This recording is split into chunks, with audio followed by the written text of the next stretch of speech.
What's going on, Wastelanders? Draco Invictus here with another Fallout 4 live stream, and we are continuing our build here at Finch Farm, and I invite all of you guys to help me with this build. It's a lot of area, and I don't think we want to fill it all in, otherwise it might just be too much going on.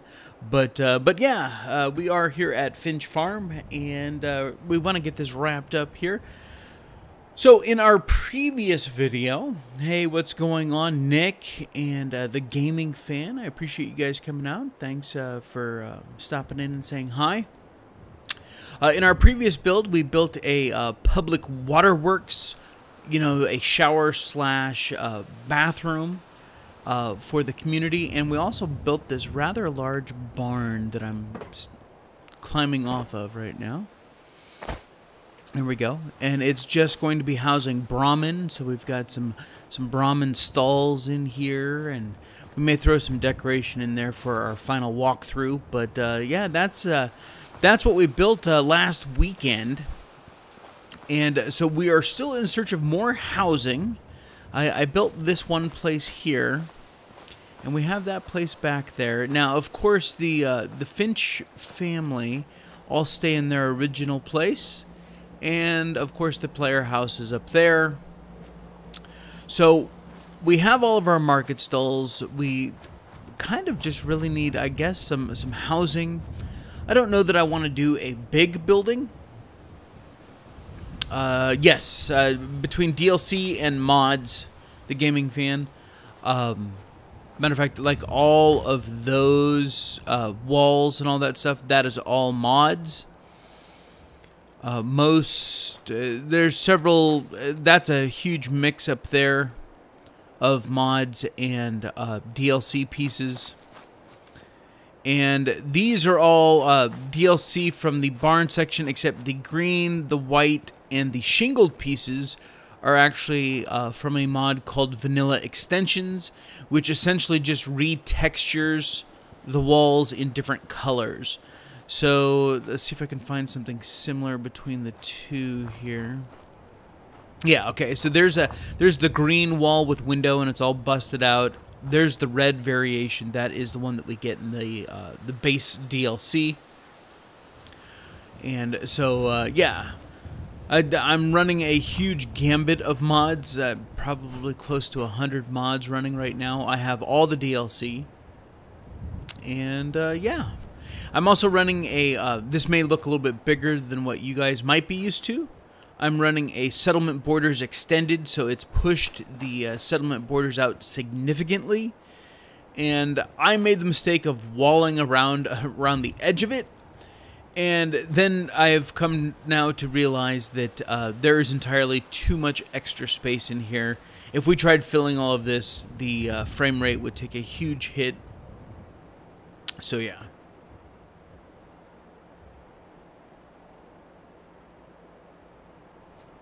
Yes, you know, and I feel for my PS4 brethren and sisters.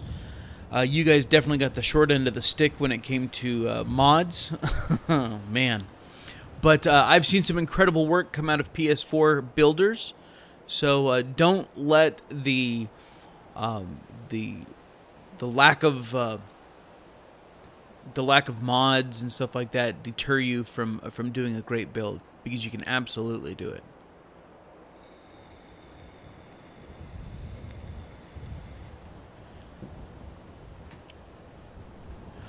Alright, so I was saying last weekend, if we come over from inside the gate, you know, this is our only entrance to the facility here. We kind of have our market stall set up to create like an alleyway here. But there is this huge, you know, we have stuff in the background. We've got walls and stuff like that. But this area right here definitely needs something. So I'm thinking maybe a couple different houses, do some different tiers and stuff like that. I don't want to do anything too massive again because we have this big, huge barn. We got that big, huge facility back there. I'm looking for some small stuff that'll kind of break up some sight lines a little bit. So, and I am absolutely open to ideas. What do you guys want to see here at Finch Farm? Let me get into build mode here.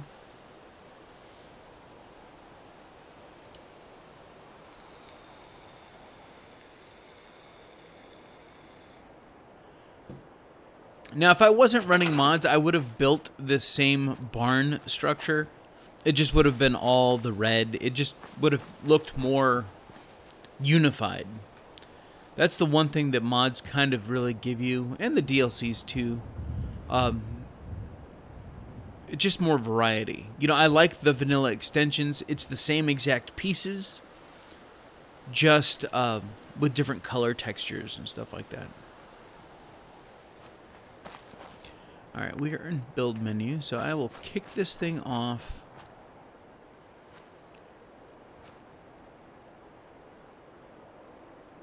Yeah, I'm thinking so too, gaming fan. So this is our window here. Let's start with something low.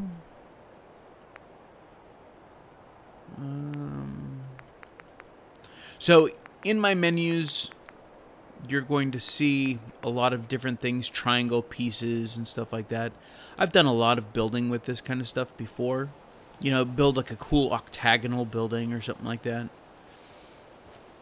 But the problem with building a building like that in a settlement that, you know, we're going for a mix of clean and scrappy. And as you can see, the player home is very clean.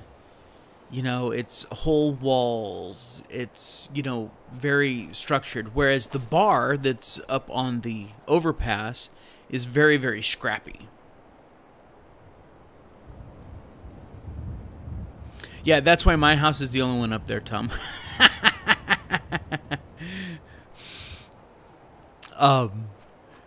You know, so we definitely want to go scrappy here. And going with the nice triangular pieces actually makes it look... I mean, you could go junk walls, but I don't know. Maybe we'll do one. We'll just do one right here. That seems to be the high point. So if we set that there, everything else will kind of hover around it. And these snap perfectly with the regular square floors, but we don't want to go too big, I don't think. So we'll just... Maybe we'll just build a house that has no right angles. Is that a little too small?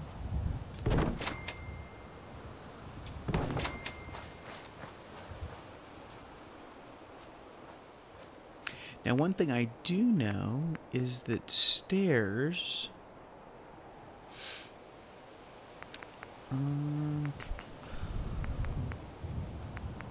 actually, let's go with, yeah. There we go.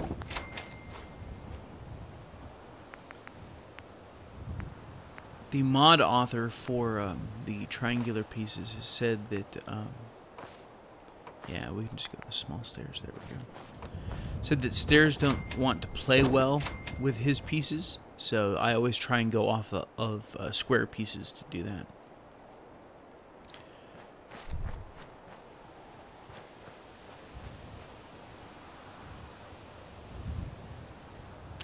I like a gazebo kind of a thing, gaming fan. I don't actually have... I used to have a mod a long time ago, back when mods first came out for Xbox, that gave me that sort of thing.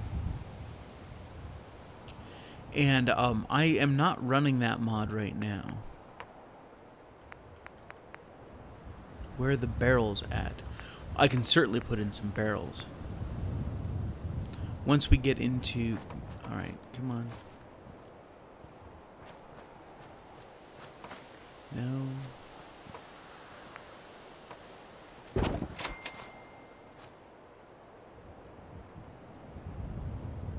Yeah, I did. Again, if you notice, there's not a whole... I mean, I did a little bit of decoration. You know, I signified this. This is the armor vendor, so I put in some mannequins there. You know, I've done, you know, some shelving here for the trader. I haven't done anything for the clothing rack, you know. But I did put in a little bit of decoration, but I'm holding off on decoration until after I get all the main buildings in. And then I can go from there. So that's, if you're not seeing a lot of decoration down in this area, that's why.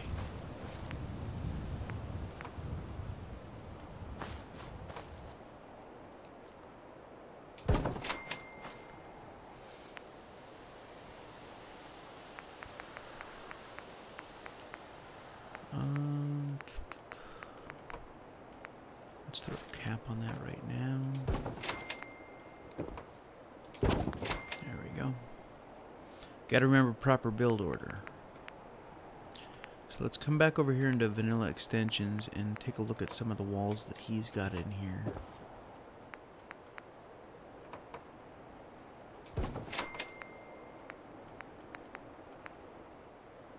See, and that door may work better. If it'll...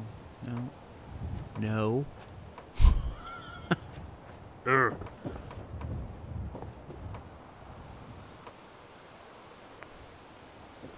just go there. Nope. Does not want to go there.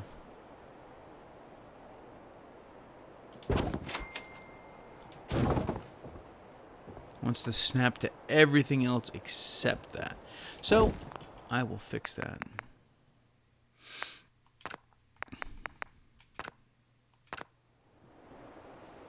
Hey, Helene. Welcome to the stream, dear.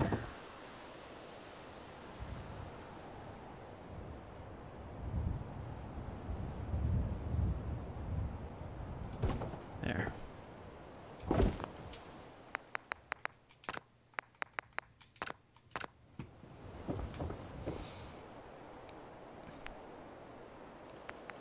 Alright, what else? Oh, we can throw in a window. Let's go with this one.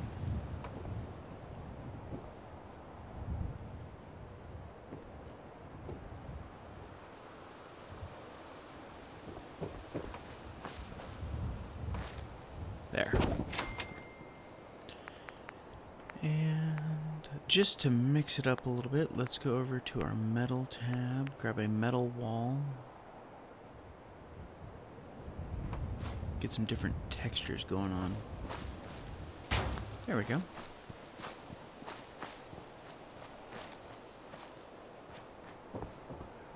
See, I like that. Put the bed over here. This could be a little living area. Yeah, that's a nice sized little house.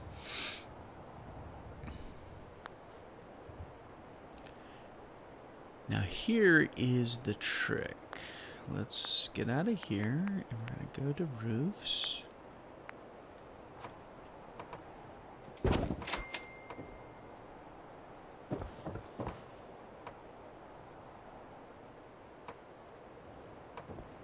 Actually, that's not bad. Gives us a little overhang. Oh, I like that.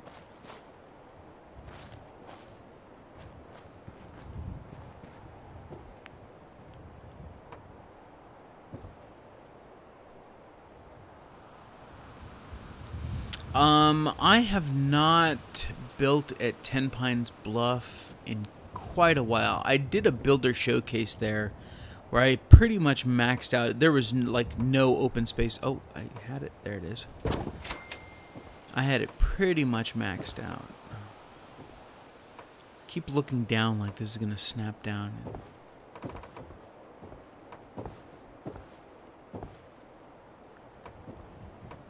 Now I have alternative ways of getting these to snap in.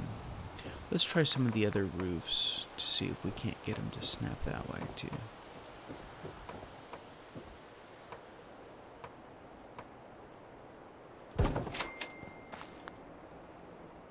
Well, that's different. The question is can I spin it now that it's there? What is that actually? Oh, it's snapping off of this one over here. That actually works. So, yeah. No, that's not going to work. You know what we could do is we could come over to our floors and find a triangle piece. Yep, that's not going to work.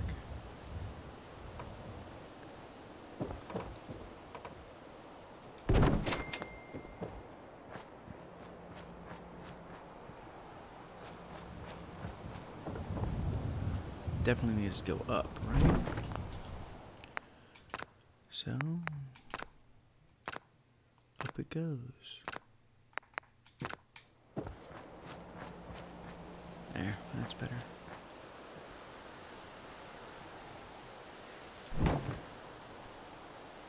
Now we just have this last little hole over here.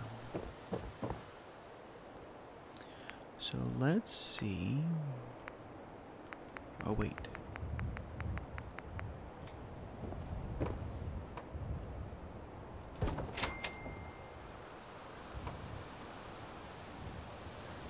Come on.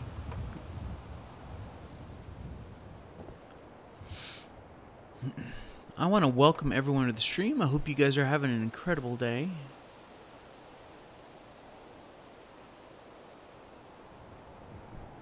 Okay, that does not want to go where I want it to go, so we will just use this. Come in here. And on the PlayStation, you guys have a mod called Quappa, which is kind of like a place anywhere kind of a tool. On the Xbox, it's just called Place Anywhere. So now that I got that popped in, we'll select it so it stops shimmering. That looks very sufficiently scrappy to me. We've got some roof going on in here. All right.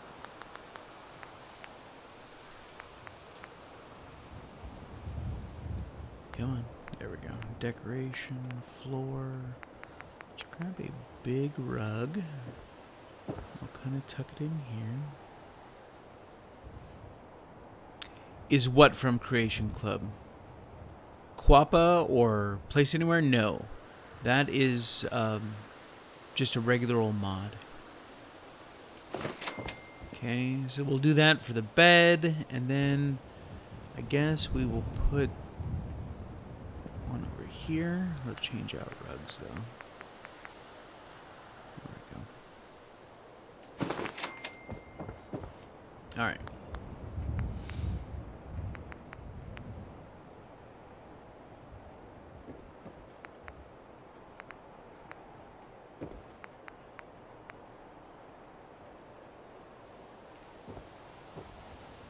Throw a bed in here. There we go.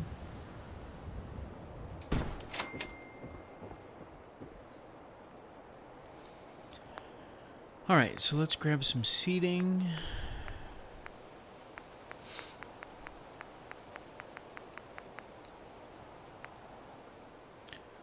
So for those of you that I haven't normally talked to, maybe you're new to my stream or something like that, like I said earlier, I want to welcome you guys to the stream. If you're new to my channel and are digging what I'm doing, I would certainly appreciate you smashing on that subscribe button. Click the bell notification icon so that you get notified the next time I post a video. I do Fallout 4 videos, and I'm doing State of Decay live streams, State of Decay 2 live streams. And when Fallout 76 comes out, I will be doing extensive coverage of that. I've already pre-ordered, got my beta code, got it all put in. Now we're just waiting.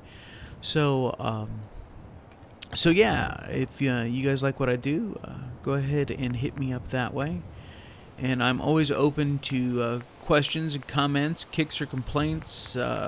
Even here in the live stream, don't hesitate to ask me a question.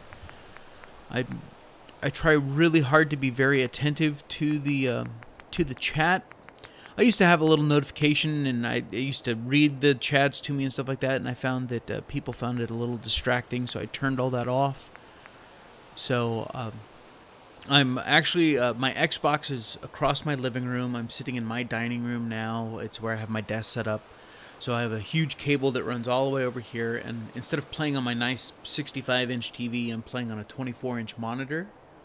And then the only webcam I have is on my laptop, which is right here. That's why I'm sitting slightly off-centered, in case you were wondering. but I have my chat right over here, so it's in my peripheral, so as stuff ticks up, I can see it.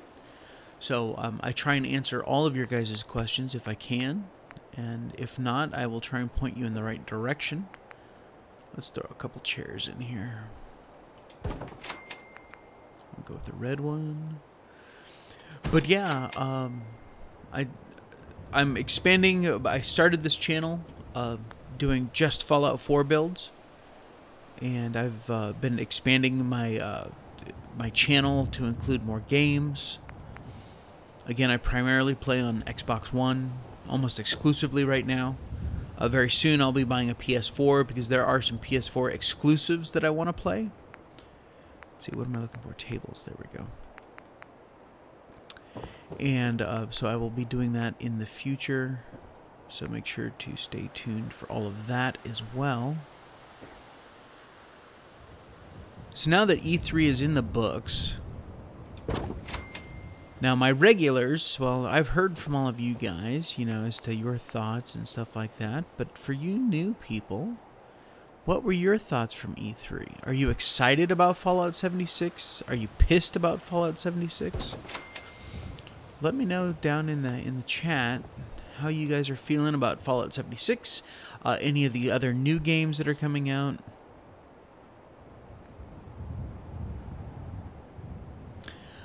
Just said to my mother as I saw Fallout 76 will cost 70 euros. I will buy that. Fuck it.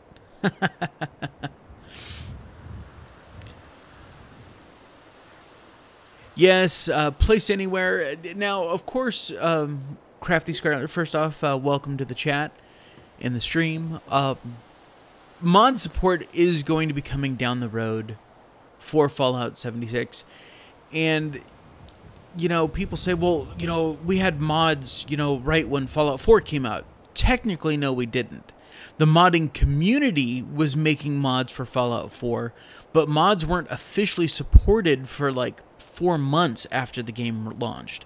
So, you know, the PC players think I had mods at day one because they were part of Nexus mods and all that stuff. But you didn't have official Bethesda support, and they did. Bethesda said we're going to be doing official mod support, and they did. So when they said that we will see mods in Fallout 76, I have to believe them because they were true the last time. I'm really excited about the new weapons and build everywhere mechanic. Yes, absolutely, gaming fan. Those are things I am definitely excited for as well. And then Vault Girl 145, welcome to the chat. I've been excited for 76 since the teaser because of the setting being in West Virginia. And Nick has mixed thoughts on Fallout 76. I love the setting of West Virginia. I love the visuals that they've achieved with the game. And the new things that they're adding. I just did a build video for... let's put another table over here, like a little round table maybe. Yeah, let's go to this table. I just did a build video, like going through the only building video that we have for Fallout 76, and I pretty much went frame by frame, looking for, you know, new things, old things, things that we only got in mods before,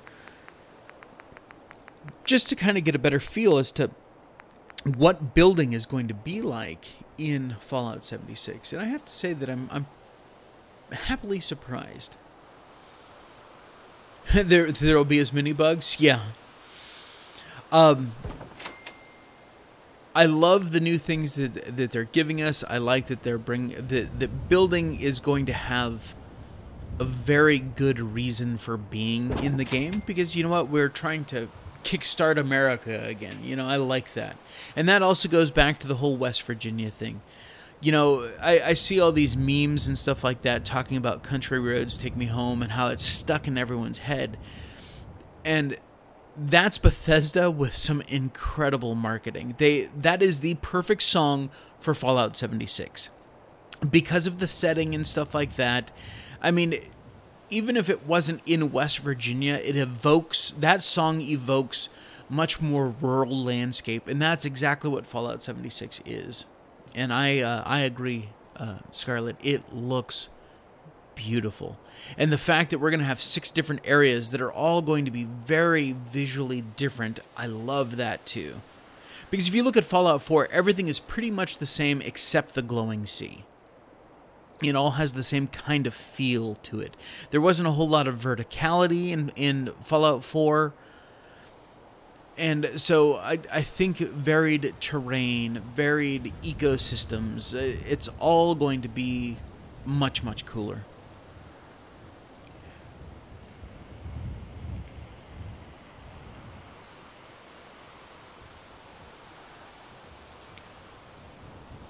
I am really excited about playing with others as well, Scarlett. Now, some people absolutely hate that. Oh, they're killing, Fallout because it's not a single-player game. Let me talk about that briefly while I'm looking for some decorations to put on this wall here.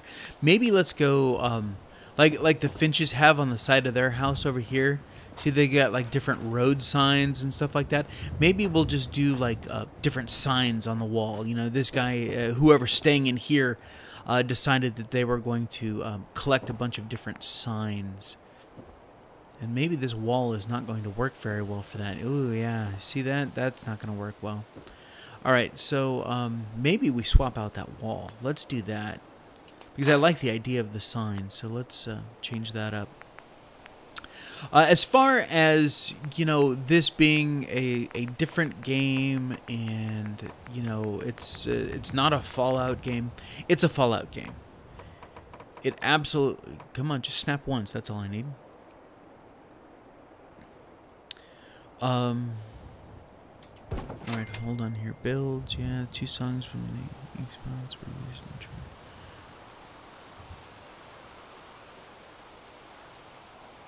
Oh, absolutely, gaming fan. Yes, verticality. Outside of downtown Boston, Fallout 4 was very, very flat. I mean, it rolled a little bit, but there was no mountains, running across the map, that you could climb. So yeah, verticality. That's a real word. Look it up. Hey, Dalton, how you doing, buddy? Hey, so anyway, the only reason we have Fallout 76 is because of the what used to be Battlecry Studios here in Austin, Texas, that is now Bethesda Game Studios Austin. Of course, their whole team is very their team is very heavy focused in multiplayer because the game Battlecry was going to be a multiplayer game. And when Bethesda bought them, the big question was, were they just going to use the studio and wipe out that crew and start with a new crew? But obviously Todd Howard had thoughts, because for years, even back in Fallout 3, they were trying to put multiplayer into the game. This is not some new concept for Bethesda.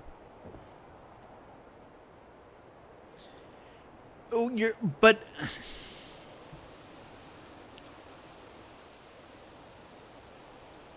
when there is a marker in the middle of Fallout 76 called the top of the world, and if you look at some of the shots of the mountains, Ten Pines Bluff is not on a mountain.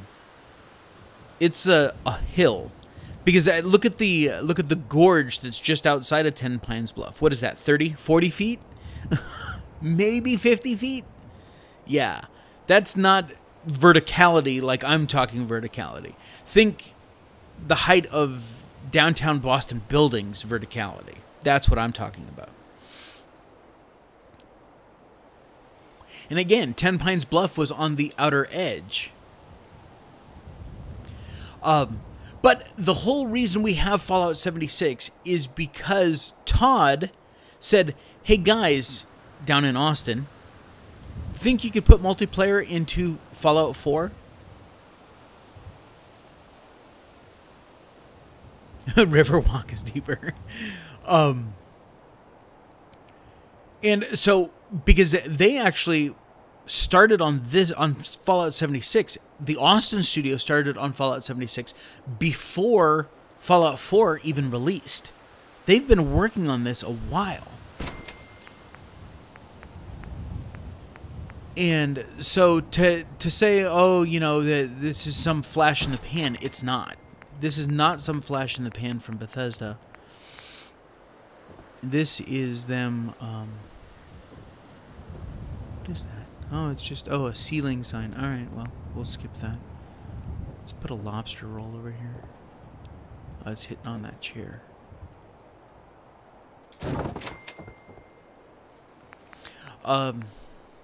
Oh yeah, danger hard hat, absolutely. See if we can block out that protection required, if that'll work. Yep, sure did. They were actually working on a multiplayer kind of a shooter kind of a game called Battle Cry, and that's why it was Battle Cry Studios. 2015.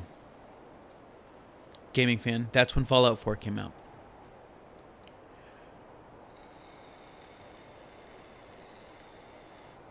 And Interplay was even where Interplay wanted to make an MMO out of Fallout, and they are the original creators of Fallout. So to say that the idea of multiplayer or online play in Fallout is a new idea, it's not. That idea has been circulating for 20 plus years now. So yeah, there we go. Just some different decoration there.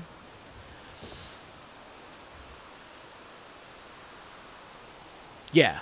So, and in Austin, the Austin studio has primarily been the ones working on it, and they literally had to tear apart the creation engine, which is what Fallout 4 runs in, because it was never ever designed to be a multiplayer. It only referred to the player. And so there's a lot of that going on. But their first task was, can you make the creation engine run multiplayer? That was their job. All right, guys, we just bought your studio. Take this engine and make it multiplayer. And they did some incredible feats of computer engineering and programming. They totally dissected the creation engine, tore out code that had been in there since Fallout 3, which is 10 years old. And the code hadn't been used since Fallout 3. So the engine is now much more optimized. And then they went over to id Software, which is a sister company to Bethesda, all owned by ZeniMax. And they got the, what it's called, it's the engine that runs like Quake and stuff like that. And they married those two engines together. That's like running an Android app on an iPhone. And we know how impossible that is, but they got it to work. Bare bones, they got a multiplayer aspect within the creation engine. So all of the assets that they used for Fallout 4 could still be used, but now they could support a multiplayer aspect. So then became, okay, now that we have this thing, we need to develop something for it. Fallout 76 is not Fallout 5. It was never intended to be Fallout 5. This was a test bed to see how well the guys at the former Battlecry Studios could manipulate an engine for a game.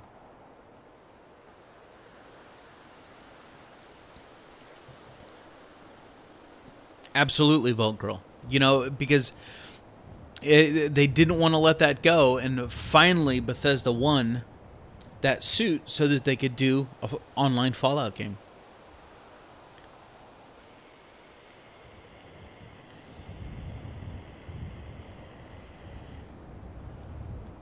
No, I think that there will be some stuff that will be microtransactions as far as build goes. But I think that we're going to have a crap ton of assets. I think that the microtransactions for other cosmetic stuff is going to be, okay, you've got, 25 posters, And now you can buy another 30 posters if you, buy this microtransaction to kind of differentiate yourself from everyone that's running vanilla. I don't think that all decorations are going to be behind some paywall. Absolutely, because here's the thing, okay? I bought Fallout 4 for Xbox One. I paid $30 for the season pass when it was still $30 and before they bumped it up to $50. But then I had to turn around and, because I am a mod creator, I bought Fallout 4 for PC. I bought the season pass for Fallout 4 for PC just to run the creation kit. You guys may not be aware of that, but you have to have the game installed on the PC if you're going to mod. So even though I'm not a PC gamer right now, because frankly my laptop couldn't handle it, I still had to buy the PC version of the game just to build mods for consoles. So, yeah, we're going to be able to create our own factions, Gaming Fan. But with Fallout 76, they have emphatically said that all updates, all big content stuff that we would normally call a DLC is going to be free. Because they kind of have to. They can't charge you for a DLC if it's running on their server. So everyone is going to have to be running the same version of the game. So all of these content pieces that are going to be coming out, we're going to get for free. That if it was a normal single-player game, we'd be paying for that DLC content. So I think that throwing them some money for content that I want to use, like more decorations or something like that, I am totally okay with. And those kinds of microtransactions, I am absolutely fine with. As long as they didn't block all decorations and you can't get any decorations without doing microtransactions. If they give us some, and then, hey, if you want more, kind of like the Slocum Joe's pack or the home decor pack that you can get on the Creation Club. And I have bought neither of those because, well, I have mods, so, but as far as that goes, I think that that'll be, I'm totally okay with that kind of cosmetic stuff. For one, Tom, it was close to them.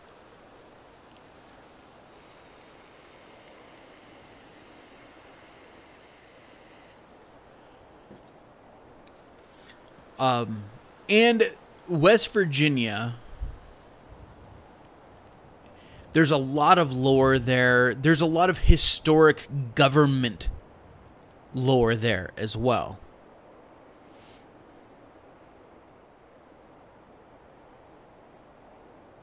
Yep, that's it, Vault Girl. The Greenbrier, for instance. Now, Ada, come stand right up here, please. Right here. Just stand right there. Hey. Ada, yes, ma'am. stand right here. Over here. I'll get it done.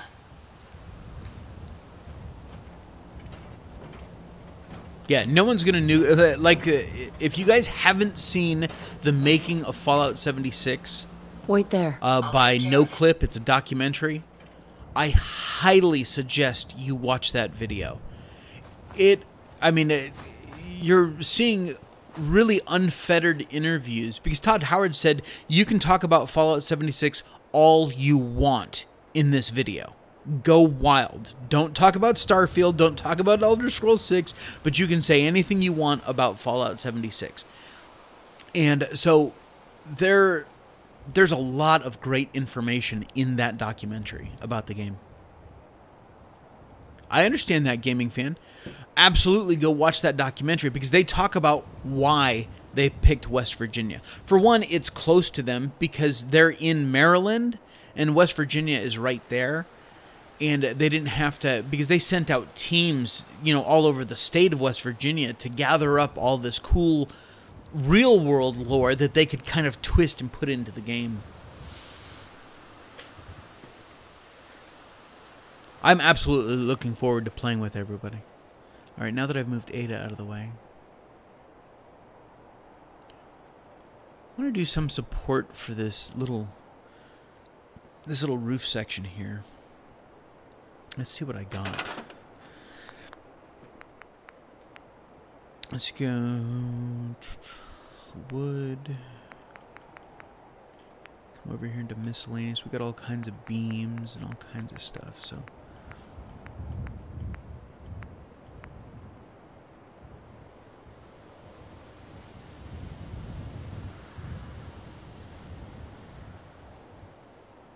Nice, gaming fan. That's cool.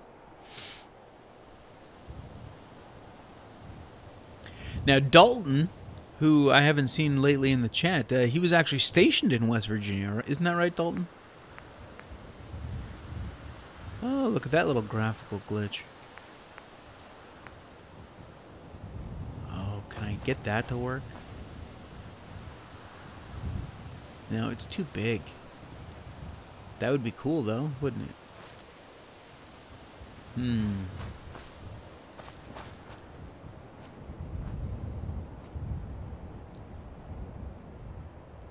Alright, I'm going to get that to work. Somehow, some way, we're going to use those. I may have... Do I have those quarter? No. They're not here. They're in vanilla... Floors, roofs. He has these little quarter roof pieces. Oh, they're perfect. There.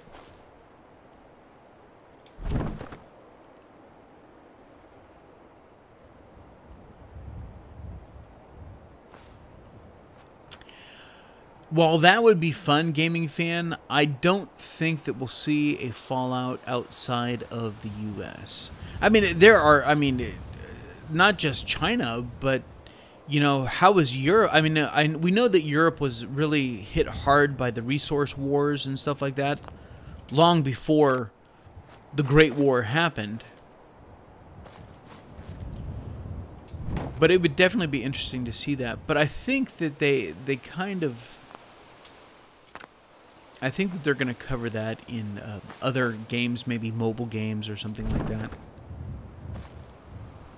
Kind of how Assassin's Creed, you know, did Russia and China, and you get those little one-off plays and, you know, games and stuff like that that are still canon, but they aren't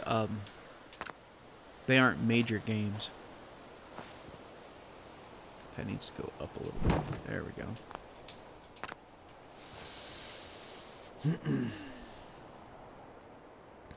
All right, Scarlett. Have a great rest of your day. It's barbecue time. Man, that sounds... I think I'm coming to the UK. Can I have dinner with you?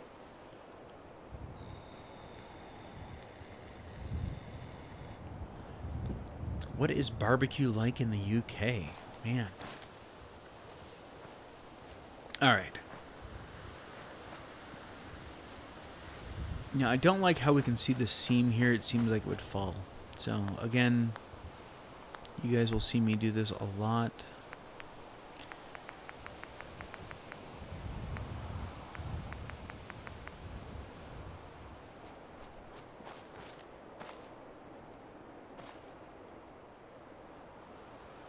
Well, that might work. I like that it's longer, too. Let's get that right. There. No, it needs to drop down just a hair.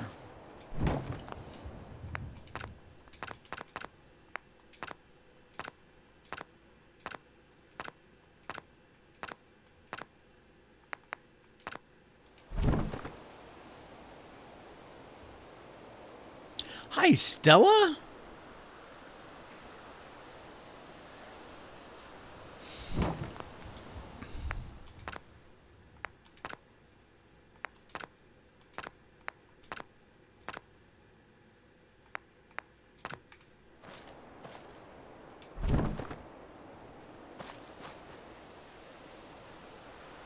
There.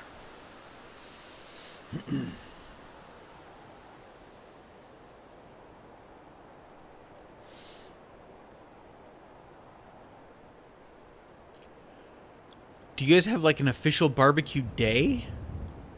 Huh, that's kind of cool. I want to welcome everyone to the stream. I hope you guys are enjoying it. We are building here at Finch Farm, and I know it may look a little bit different. I've turned off all the grass, so that's why it looks so barren. Well, I was making this little shack here, and just getting this wrapped up, and then we're going to build something else. We got some seatings, got a bed over here. Just basically, from the front gate, I was trying to break up sight lines a little bit, because I had this big, long way, and nothing but the barn, and then the waterworks facility way in the background. So I wanted to kind of break this up a little bit. And now that I look at this place that I thought was pretty small, it's damn near the same size as the Finch house. It may actually be a little bit bigger.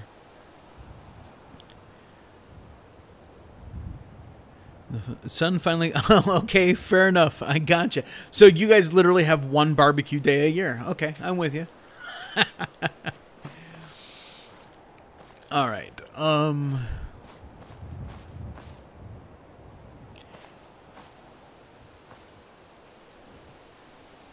It is a funky little shack. No right angles, because I went with all triangle floor pieces. Just a nice little studio shack, we'll call it. And you know, I was thinking we need some sort of... I don't know. I don't know that I want to block this, but maybe something back here.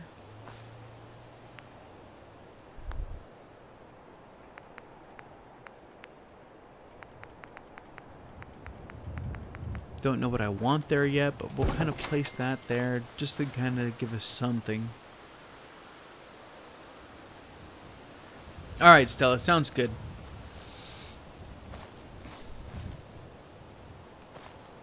Yeah, I think I definitely want something here. I don't want to necessarily block, like when you round this corner, I want you to be able to head straight to the Finch home, kind of in between these buildings, but I think we definitely need something there. Alright, so we've got that.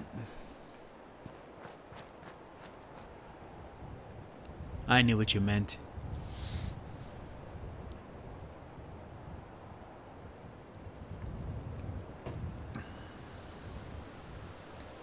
I have this big barn here for Brahmin. I don't have any Brahmin in there right now, but I do have this nice big barn for the Brahmin. So I do have kind of like an animal pen kind of a thing.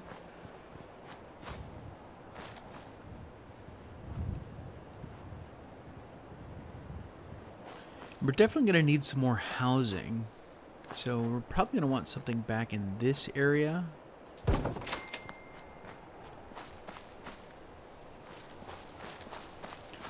And just kind of create all these different alleyways that everyone can kind of walk through. Yeah, ultimately I may put some like fencing around this. Once I get some Brahmin in, I may just fence this and create like a little outdoor area for them to hang out in as well. Not that they'll wander very far from feed troughs, but I am not going to have chickens. No. Chickens would be nice, but I don't have a mod for chickens. Now, I do have, let's see, where is it? Under resources. So I can build Brahmin, I can build Mirelurks, but they must be placed in the water, so I may put them down in the water and just have some friendly Mirelurks down there.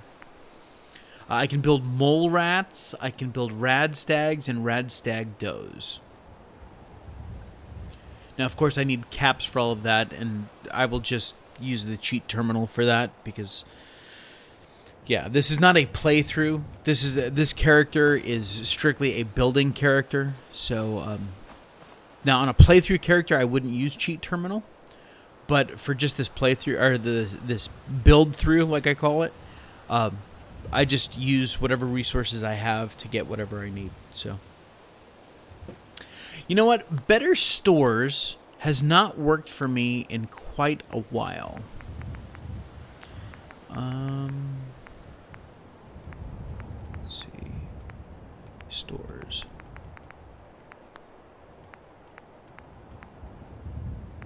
I know I have it. Where in the hell is it?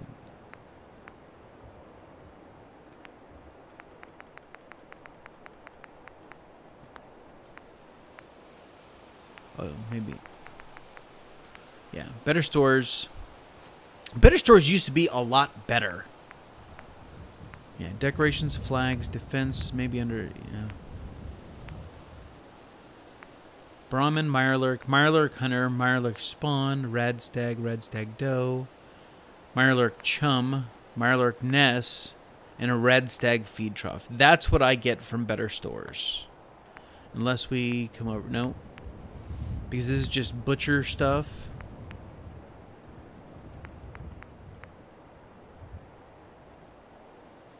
Oh yes, this is a heavily modded. I'm running a probably close to 100 mods right now. Well, I have, let's say I have 100 mods installed. I'm probably not running all 100 of them because some of the mods are for like a modded actual playthrough where I'm not doing a whole lot of building.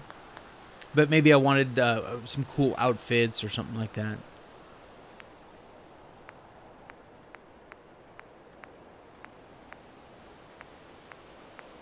Yeah, I've got stuff for a zoo.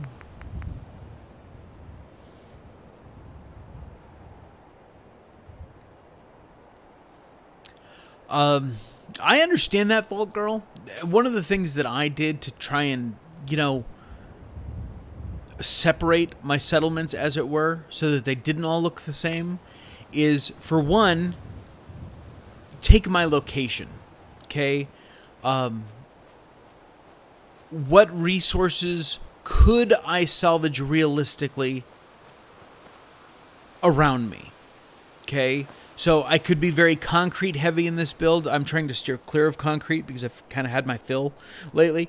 But with all the concrete overpasses and stuff like that, okay, we could reuse or reprocess some of this concrete. Try theming each of your settlements differently. You know, so if you're building at 10 Pines Bluff because it's out very rural, you know, think more outpost than settlement location, and build it like an Overwatch kind of, or like maybe like a ranger station or something like that. You know, if you're building in Hangman's Alley, then go more, you know, again, think about where you're at. Go inner city. That's how I kind of, you know, make my settlements all different. And mix and match materials, too. Yeah, see, Nick, it's better. And I've uninstalled it and reinstalled it, and it just is not working right. So, because I used to have a lot more to it. And it's probably a mod conflict somewhere.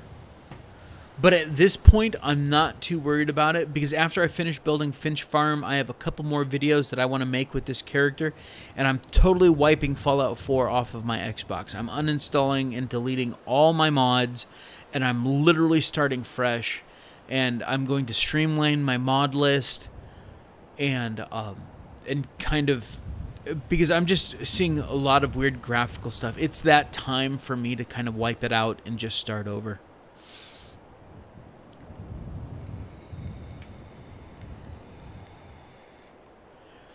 So maybe here won't be housing.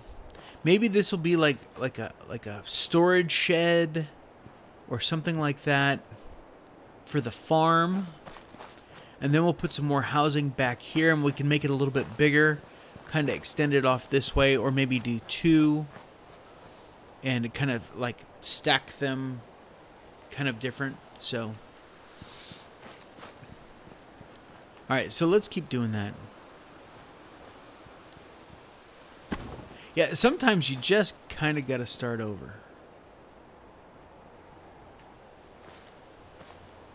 All right, so that is going to be our high point, or maybe over here's the high point. Let's see how that works out.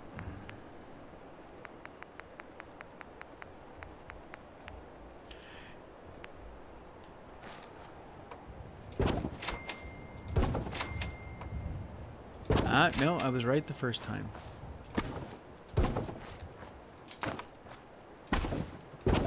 that's the high point. Though that looks higher. No, it's not. Close, but no cigar. All right. So let's take this out. And kind of just do some like different. Instead of building everything square, let's grab.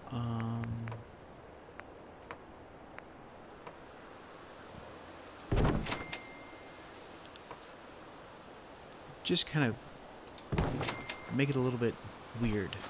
We like weird, right?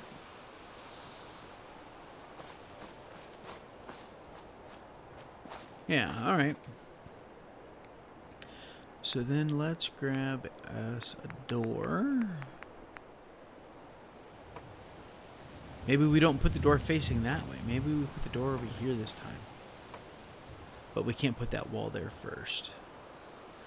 So let's place it, we'll flip it over here, and then we will grab a flat wall to go here first. Gotta focus on build order.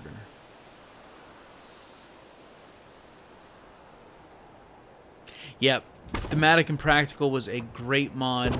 And what's funny is that one of the mods that I'm going to miss most has nothing to do with building, and it is that outfit.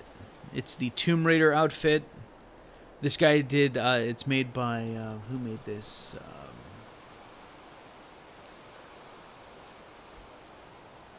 Oh, he's made several mods, but this one he had to take down for copyright reasons because he said Tomb Raider in the title. He should just re-release it and not say Tomb Raider, you know, because it is a great mod. He did a great job of getting the textures of, you know, that's Lara's journal and the ropes and all that stuff. I'm gonna miss this mod, you know, so yeah, I love that mod. Yes, Crimson Rider, thank you.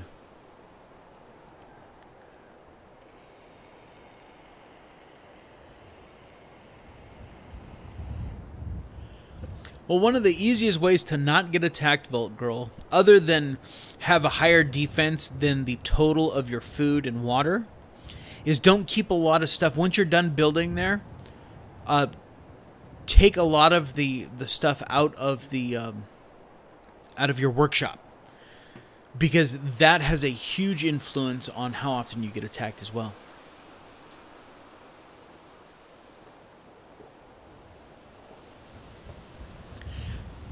Yeah, I almost want to message Crimson Rider and say, look, can you send me that file for the Tomb Raider? I won't publish it, but I'll certainly reinstall it on my Xbox. You know, I am a mod author after all. But yeah, if I had that original, I would absolutely reuse it. All right, let's get back into build mode. Crimson Rider. Why couldn't I remember that?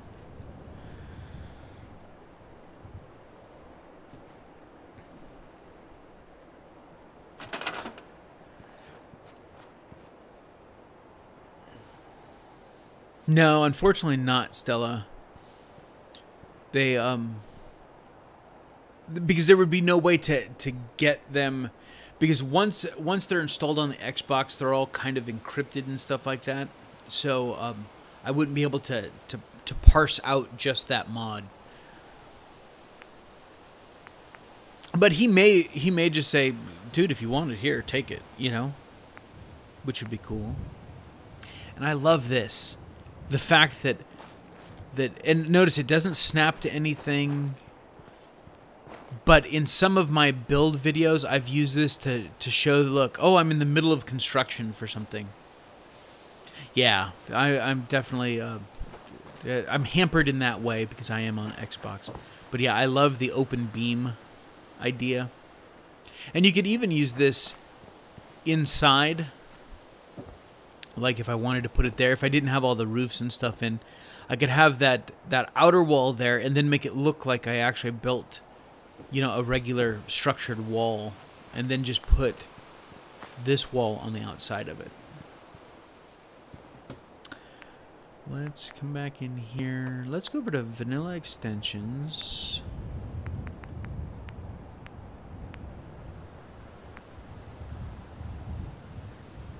Yep. And I think that that was Bethesda kind of doing a shot over the bow at Sony. Because Bethesda wants cross-platform play. They want everyone, no matter where you're playing, to be able to play Fallout 76 together. And I think that Xbox having first beta is definitely them signaling to Sony. I'd hate to see it go exclusive to Xbox, and which would also be PC. So it would be PC, Xbox, and kind of cut PS4 out of it. Yeah, it really is garbage. Let's throw those up just to get some oh, that needs to go the other way. There we go. Hello, Cadet. And welcome to the stream. Alright, so let's, we won't do a porch on this one. We'll just throw some stairs down. I like doing the porches just because of the doors and stuff like that. Kind of gives them some more walking room, but yeah. Why won't that snap there? Yeah, see, that's the problem with mods right there. Hello, Lone Wolf Mercenary. Welcome to the stream. Hope you guys are having a great day. I may have to go with... Yeah, look at that. It's snapping to the floor. It's not snapping to the wall. Interesting.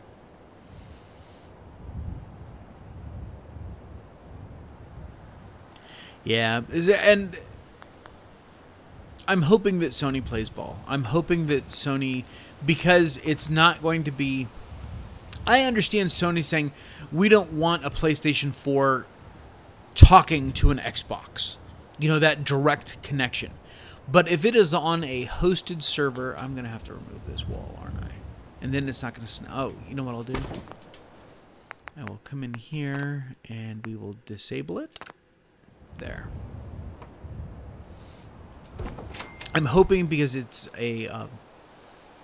it's dedicated servers by Bethesda that we will... that they'll allow cross-platform. Come on. Get in. Thank you.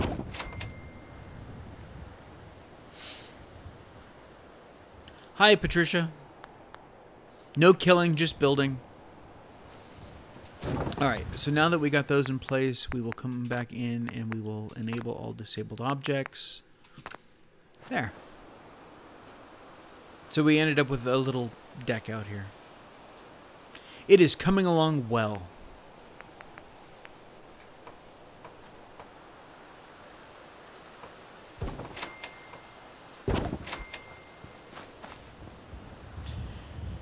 Definitely don't like how that's floating, so let's grab...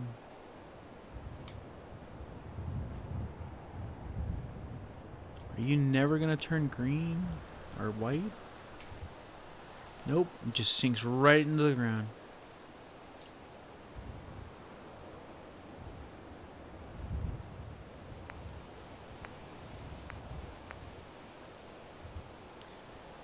Although with the Fortnite stuff going on now, I'm hoping so.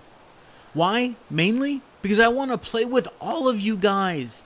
I don't care what you're on. I want to play with everyone.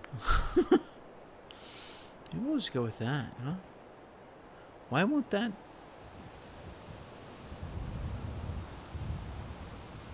Nope, just in the ground it goes.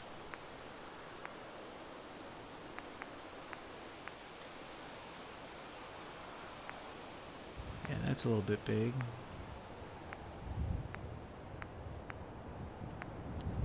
Let's see.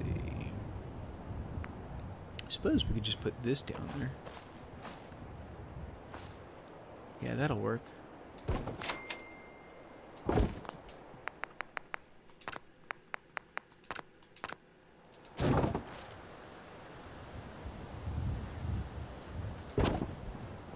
There we go.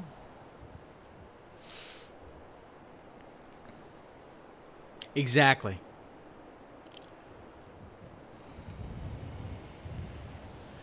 Exactly, Stella. I want... Hell, I'd love to have an entire server just full of builders. Just every single one of us. 24, 32, whatever that number ends up being. Just a builder server. You know, and we just kind of, you know, run off into different corners and build. And then we all go and we do like a round robin and go check out everyone else's build.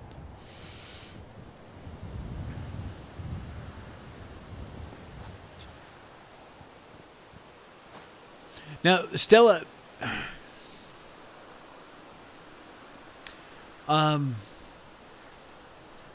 do you have a PC that might be able to run State of Decay? Exactly. What defenses are going to be? Patricia, here, what defenses am I going to have? I have a singular gate. Now, of course, I'm running the settlement borders extended.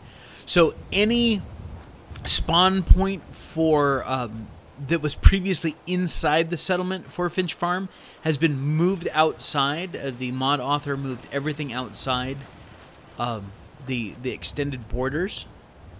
But I do have turrets, and I'm going to have other things as well. I'm going to have a couple more guard posts and stuff like that.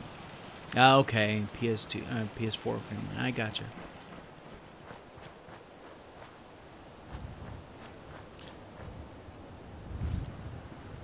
I hear you. I do have one guard post up there. Matter of fact, that's where Jake Finch, that's where I put him, because he was having arguments with his dad, so I just couldn't deal with that. All right, let's continue building on this house.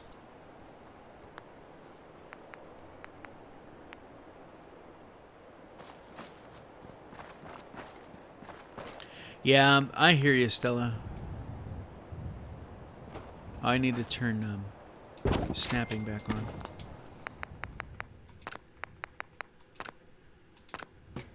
That makes a totally different build when you have no snapping and you can just kind of place it wherever you want it. Yeah. All right, so that may not actually work. We can put this over here because this angle, we may not be able to get a wall in there. So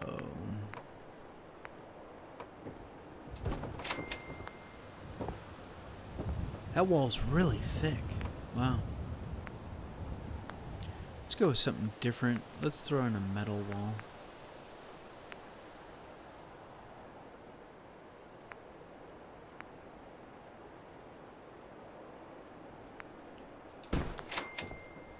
There we go. Yes, Patricia. And typically what I do is I get most of my building done, but my beacon is turned on right now. That is my beacon right there. So if someone does show up, I have plenty of things that I can assign them to get them the hell out of the way. But I try and do a lot of building without settlers first, just so that they're not in the way all the time.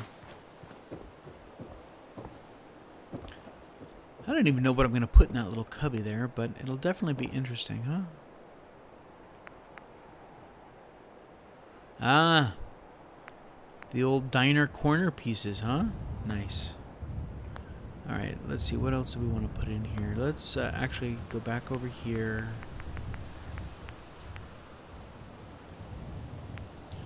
Maybe get some color going on up in here. And see, these are just so... They're great walls, you know, but not quite scrappy enough. But these are nice. You get the nice little pop of color, but they're still the slats like we've come to expect.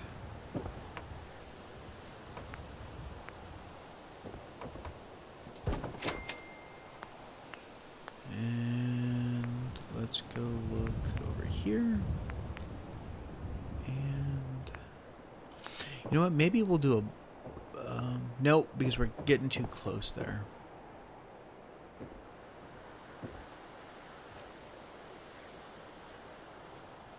Yes, absolutely. And worst case scenario, if it's like, you know, let's say when I'm done building and I'm most of the way done with decorating and I don't have enough settlers, I will use the cheat terminal to populate settlers for me if I need to. Typically it works out where I don't need to, but yeah, see, I don't want to do a pop out there because I don't want to cut into the sight line of that any more than I already have. Because I am thinking that I'm going to want to put like a little fence here. So yeah. Now these walls look so cool.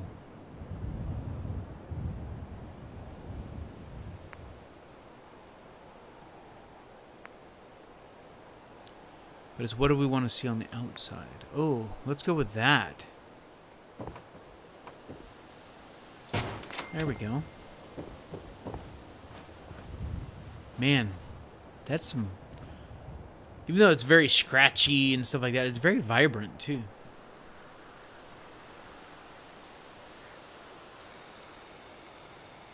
Yeah, different builders do it differently. I've seen some builders put down like 10 guard posts. And they'll just, as soon as settlers come in, they'll just assign them to a guard post, just so that they stay out of the way. All right, so I'm digging that. Let's go ahead and put some roofs up on this. So...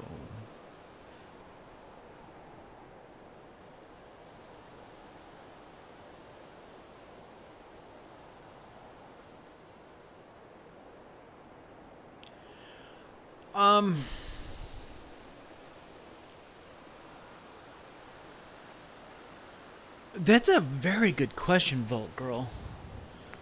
I'd like to think that it would, push it forward. I made a comment that it's nice to see Bethesda innovating in one of my videos, and, someone's like, they're not innovating, blah, blah, blah, blah, blah. And I'm like, no, they're innovating. They literally took two different engines and put them together. And I'm not opposed to...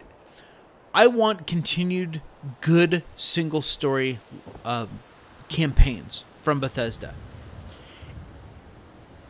If they nail that and put multiplayer aspects in, I'm okay with that. But I want a good single story from the main storylines. Fallout 5. We know Fallout 76 is not Fallout 5. This was a science project. That's what Fallout 76 is. It was a project by Todd Howard. Alright, we're going to leave that there for now, even though... because they're snapping at different heights. We'll adjust that in a minute. Let's grab some regular old roofs here.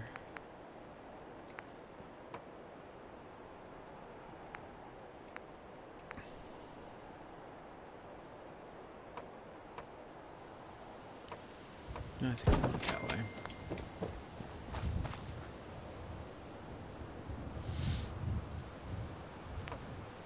So would I like to see aspects of 76? Honestly, it really depends on what the, once we get into the game.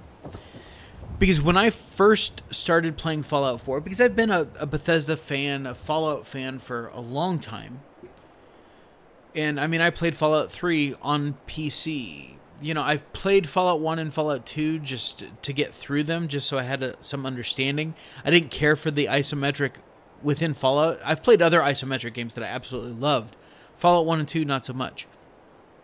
But, see, how did we slope this? No, we're going to want to slope it the other way. That way. There we go. And then we'll spin this one around that way. Alright, now we'll come out here and take a look. Oh, yeah. Excuse me. when I bought Fallout 4, I wasn't sure about this whole building mechanic in Fallout. And now look at me. I mean, it's the reason why I started a YouTube channel in the first place. So it's kind of hard to say at this point what I would like to see Fallout 76 influence other Bethesda games. But I'm sure it will in some aspect. There we go.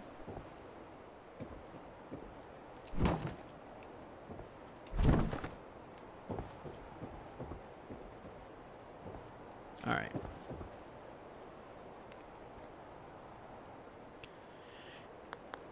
Here's the big thing for me.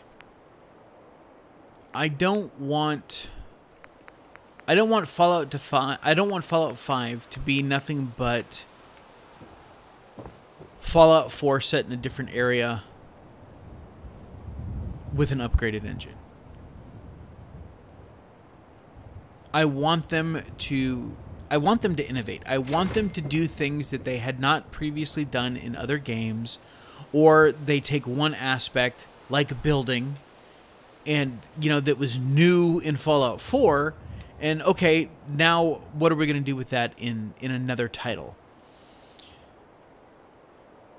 Imagine the next Skyrim if you could build your own town. How cool would that be? I mean, you could build player homes now, with mods, but how cool would it be to build a small town in Tamriel, in Elder Scrolls world? So I want to see them keep pushing it forward, but at their core, I want Bethesda to stay a single-player experience. They want to do one-offs and spin-outs like Fallout 76. I'm okay with that. Because you know what? We're not going to see Fallout 5 for 7 to 10 years. They're adding a new IP into their mix with Starfield. And so that means that even though their team is now 3 times the size, Bethesda Game Studios used to have just over 100 employees between 2 studios. And now with 3 studios, they're at 300 employees. So they have really stepped up their manpower. So they should be able to generate games a little bit quicker. Obviously, we don't want them rushed. Otherwise, we end up like problems that some Assassin's Creed games have. But I think that ultimately Todd is still devoted to the single-player experience because that is what built their franchise.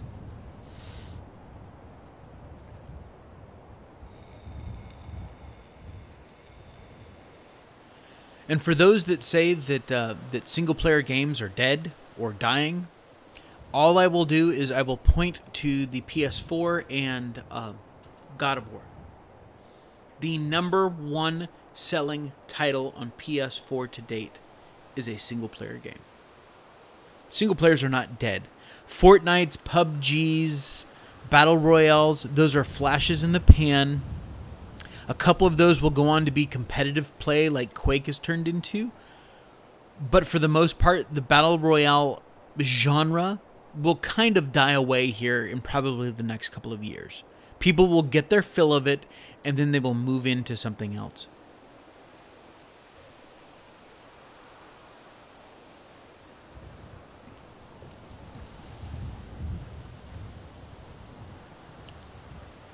Yeah, now, I would tend to agree with that, Vault Girl, with one caveat. The side quests in some of the latter games, Fallout 3, not so much New Vegas, but Fallout 4, let's look at Bethesda games, not Obsidian. The side quests are great. I look at Kate's Affinity Quest. That is a great quest line. Kate is a wonderful character. I mean, she's broken and troubled, and I love that. Because it kind of... You can be a dick to her. You can let her continue using drugs and do all of those things, or you can kind of help save her. And I love that. That is something that Bethesda is really, really nailing home. So maybe we put the bed back here? Is that an idea? Just kind of maybe tuck it over in this corner. Put a little table over in this corner so that they still have enough room to get over there. Yeah. If you look at a map, and here's another reason I point that out, Vault Girl, is if you look at a map of Fallout 3, the main quest line covers about 25 to 30% of the map. But some of the best stories and some of the best quests are nowhere near the path of the main quest line. I love the idea of exploration and finding these quests. No one's sending you to them. No one's sending you to the northwest corner of the map in Fallout 3. You have to go there and experience that.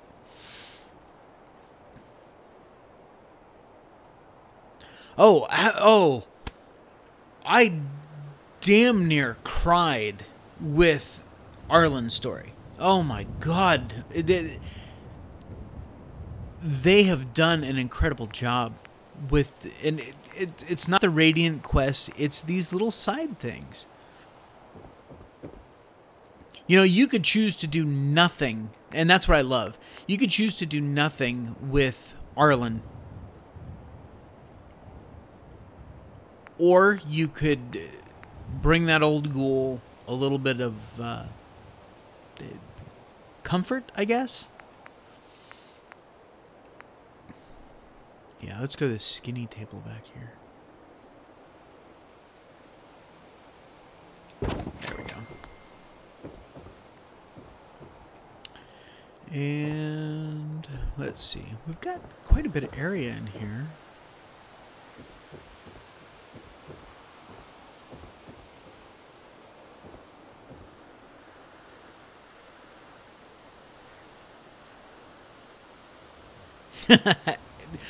As well as should.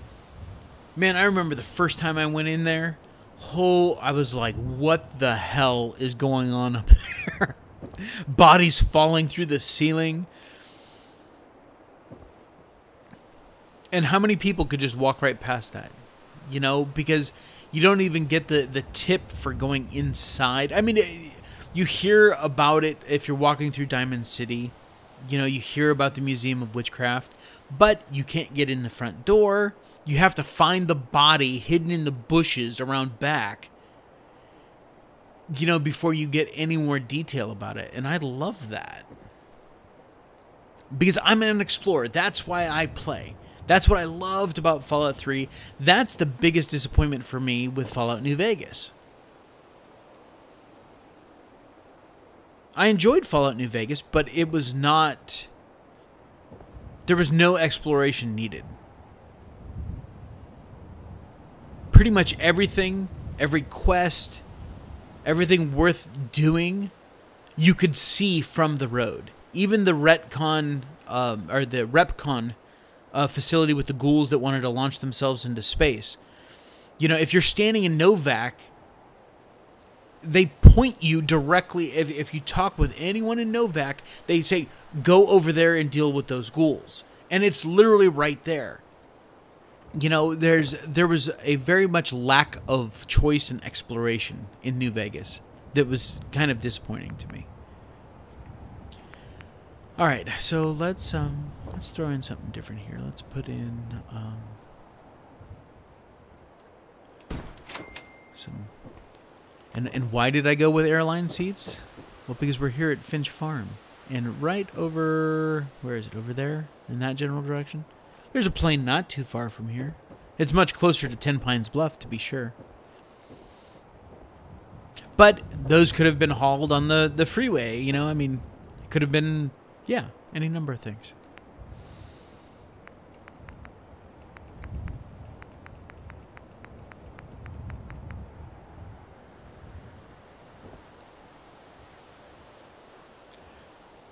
I'm hoping that in future games they use some tools that they've since taken out. You know, I'm glad to see that gun degradation is coming back. I like that.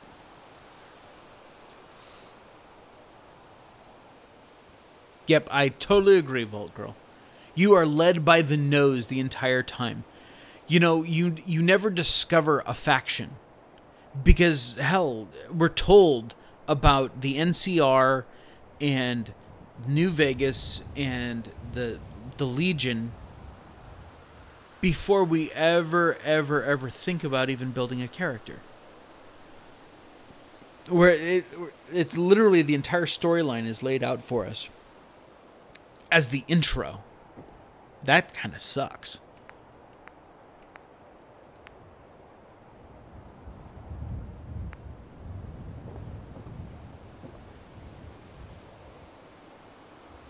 Yeah, what's a dining room table doing sitting over here in the corner? Well, do they even know what a dining room table is? Do they know what a dining room is? Probably not.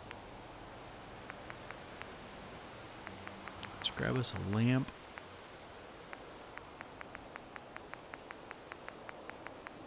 I have so many lamps. Let's see. We can go with a Vault Boy lamp. Endurance, intelligence, luck. Let's go with luck. Put it over here in the corner. There we go.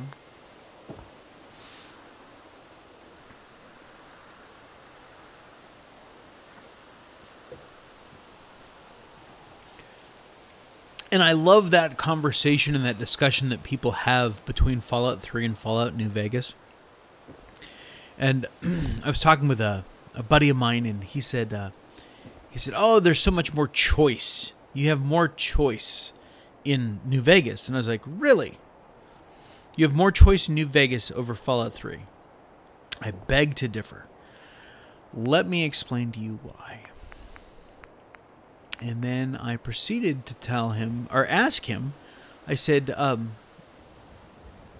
absolutely. I totally agree with that, Stella. I said, have you ever made it out of Vault 111 or Vault 101 without killing anyone, without hurting anyone? And he goes, well, no, you got to fight the guards and blah, blah, blah, blah, blah. And I said, technically you don't. You can make it out of the initial vault in Fallout 3 without attacking anyone. Other than maybe some rad roaches.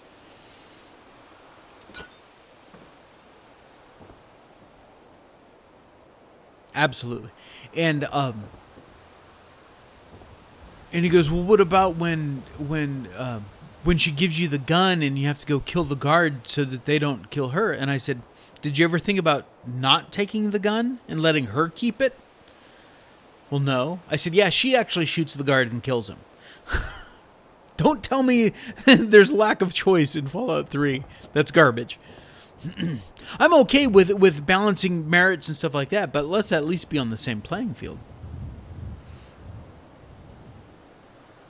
Exactly. I hope that that moral choices have I hope that they bring that back at some point. I like that. You know, kind of like in the Mass Effect series, where, you know, are you going to be a renegade? Are you going to be a paragon? You know, I like, you know, are you going to be dark side, light side kind of a thing? Let's put just a table right here. Maybe put down, I keep getting stuck in that corner. Yeah, I mean, the karma system is awesome. Let's go with... How's the doorway? There it is. Come on. Thank you. Why is that elevating so high? My floor is not snapped? No? Look at how it bounces up. What the hell is that bouncing off of?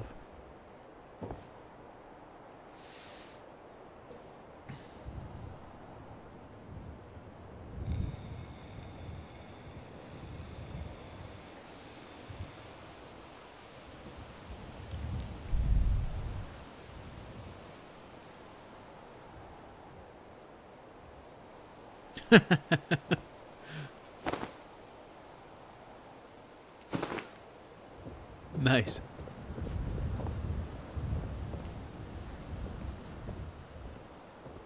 Wow, wow, alright. Back to tables. I want a round table.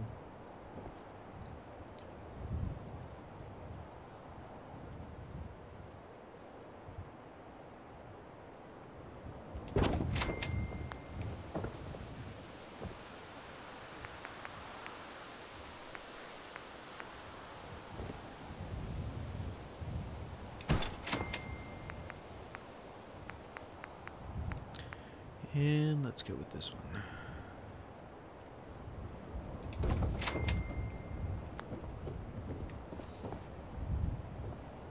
There we go. All right, cool.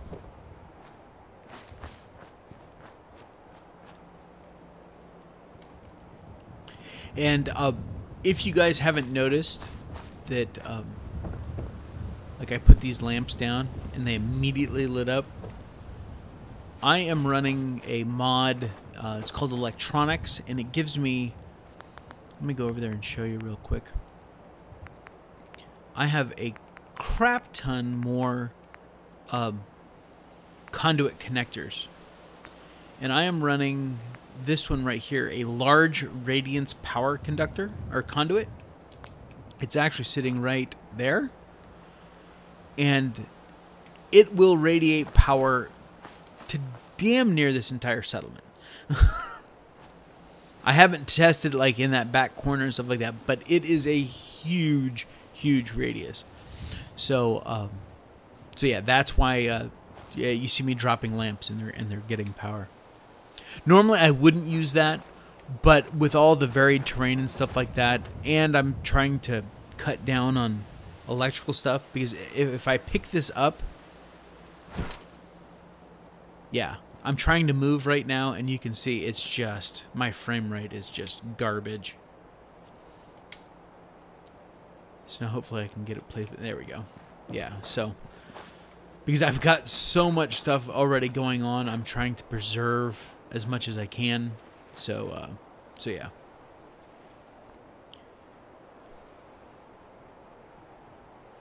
I think so. I think it will preserve, maybe double the lifespan of food, Vault Girl. But I like the idea that food rots. I like the idea that guns and armor are going to be breaking down and we're going to have to repair them. I dig those parts of survival. I'm really looking forward to mutations. What the hell is going to happen to us? Because that goes all the way back to what, Fallout 2? Fallout 1 or Fallout 2, where they had mutations. So I'm really looking forward to that. Alright, so I'm going to leave this area as a pass-through here. So we need to go up and over.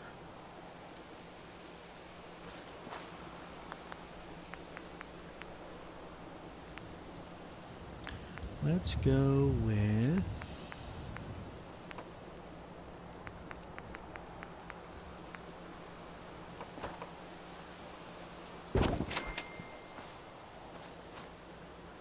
Alright.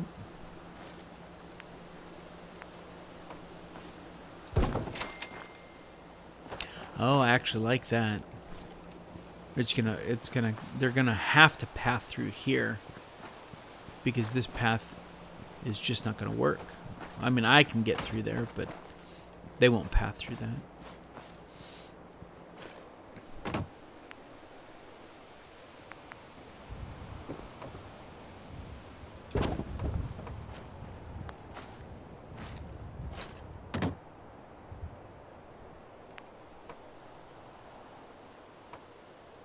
Come on.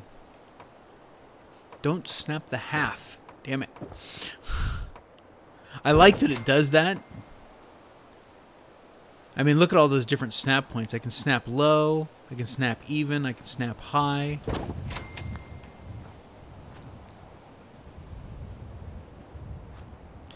What is going on, Major Victory? Welcome to the stream. I'm actually going to snap those a little bit high. And we're going to have to play with some wall here to... No, it should work out fine.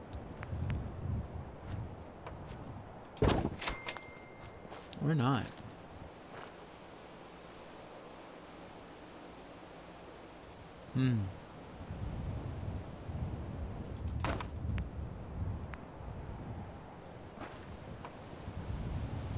Yeah, see, you can snap it up there, but then it's like floating.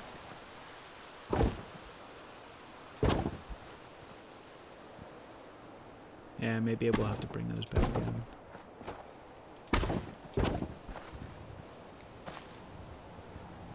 Alright, we'll just leave that wall there for now. So, to do this, we're going to want to... Because I kind of want it to go over that. So let's go with... That is an upper shack floor.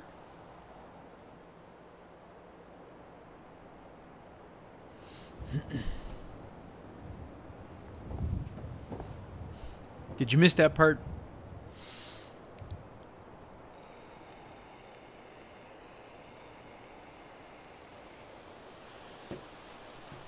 All right.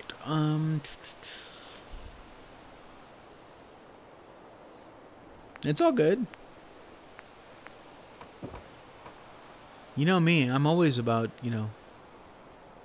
calling me out when I'm doing something goofy, and you're like, why the hell are you doing that?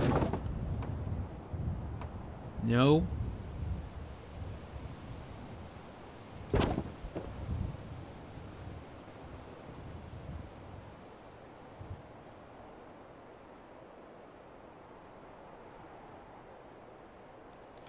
Yeah, that can be a royal pain in the ass.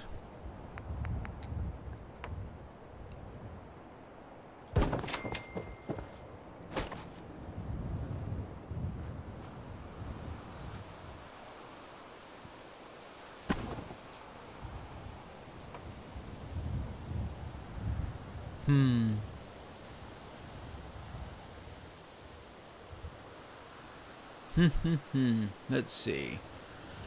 Let's do this. Let's go quarter floor up there.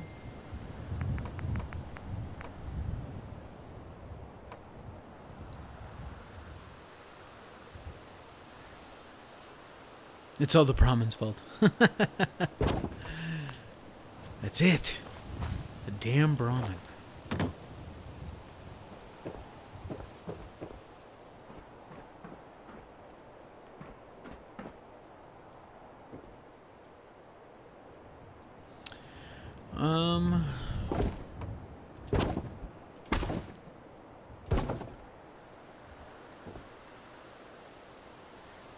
Actually, that'll work. Because then I can go with a regular floor. There. It'll actually look like it's actually built right on top of that roof. Ha ha! Yes. Success. Alright. Let's get rid of that.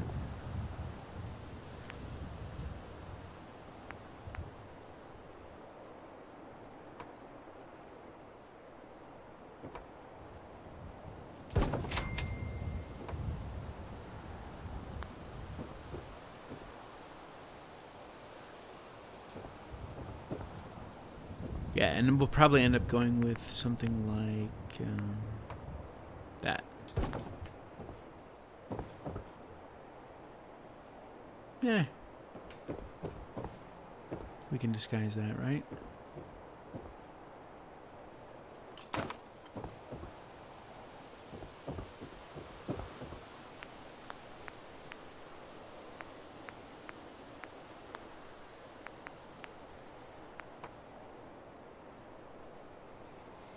Hey Darren, welcome to the stream. We are building at Finch Farm. And for everyone else that's joined us, we are continuing our viewer's choice build here at Finch Farm. Building some housing. So that, because we've got a big barn, We've got a public waterworks back there with showers and bathroom stalls. We've got all of our vendor stalls. So we're just going to need some places for some settlers to crash. And I'm just trying to do some interesting building here. And I don't think I want to go all the way over here. I think I want to leave it like that. And we'll just do some bump outs with walls and stuff like that. Maybe put this here.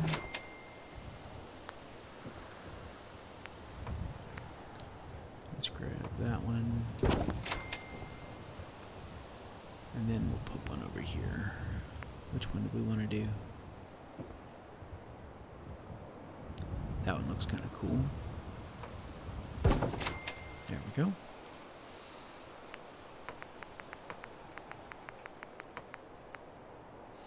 Now, one of the things I'm really excited about 76 is the updated build menu.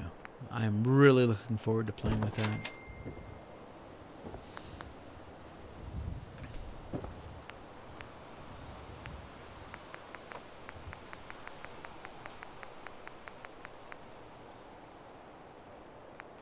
Yeah, I like Finch Farm, especially now that, you know, that we have mods that fix the overpass and stuff like that,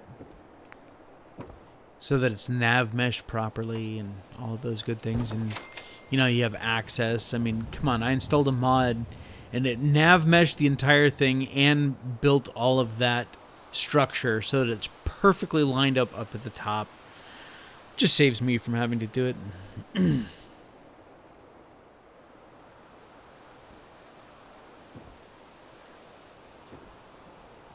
Are you talking about my barn, or are you talking about the DLC that gave us all the barn assets, Vault Girl?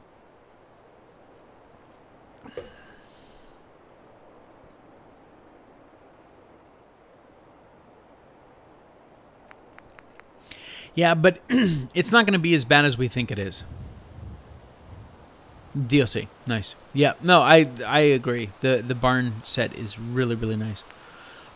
As far as destructible settlements in 76, it's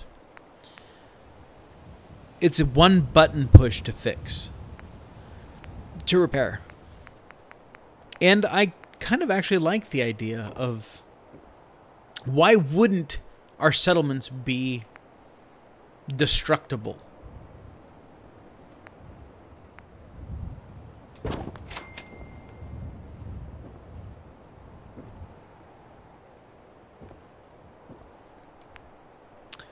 Alright, let's go to their wall cuts.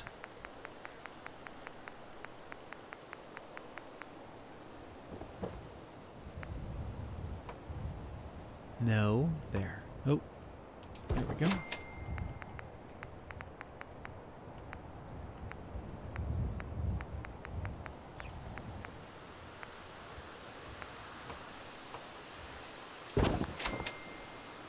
There we go. Actually, let's stay in wall cuts, and we'll go with a half wall there, and then go with like that one there. And instead of putting a door,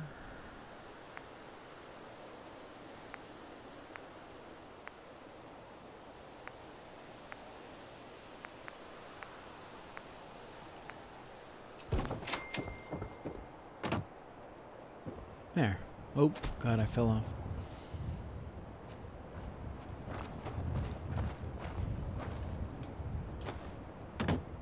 Well, I already have, as part of the evolution challenge.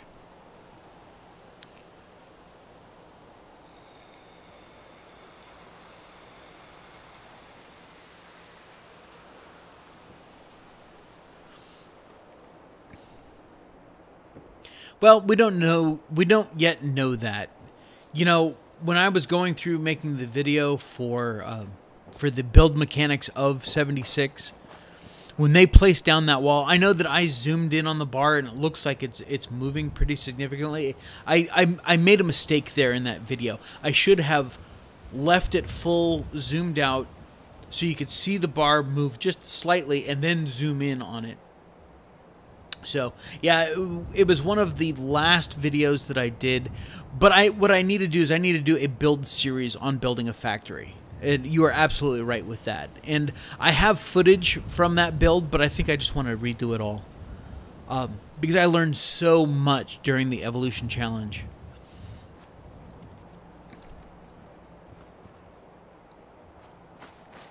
Alright, so let's go to these wall cuts again and see if we can't use some of these pieces here. I mean, I can certainly get them in there. That's not a big deal. Yeah, see? Snap that there.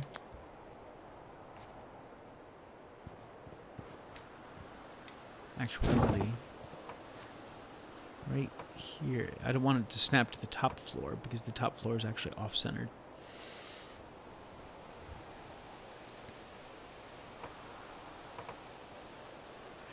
Yes, but much like the rug glitch and the pillar glitch, we call them glitches. They're not glitches. We are utilizing a game mechanic in a way that was not originally intended. But do you know why they never got rid of the settlement size glitch in Fallout 4? If it was a true glitch? Can anyone answer that question?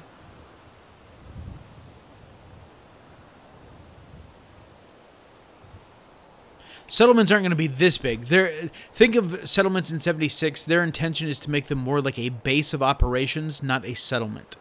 We are not going to have the build size that we have in Fallout 4. Nope, it's not that they want you to build. It's because the game mechanics of me storing or scrapping this wall piece has to lower that size bar. Right? It makes sense. If I built something and then I took it out, then the bar would go down. We're manipulating that by dropping guns on the ground, going into build mode, and then storing them. Because now they are, even though they don't increase the bar, we are storing something in build mode, so it forces the bar to drop down. That's why they never got rid of it. Because if they tried to get rid of the glitch part that we use it for, then when I store this wall, then the bar wouldn't drop down either. That's why they never fixed that. In 2.5 years, they never fixed that. They never fixed the rug glitch because it's not a glitch. They designed it so that items that are flat that you can put things on top of, a table for instance, when you put a vase or a lamp on top of that table, it then all moves. We use it with a rug because rugs are really, really small. You know, if I grab this table that has this lamp on it, look, the lamp moves with it. That's a game mechanic. We just do it with something really small, like a rug, so that we can, you know, squeeze it in places that we normally wouldn't be able to. Get past bounding boxes and all that cool stuff. The rug glitch, that is nothing but a mass select tool.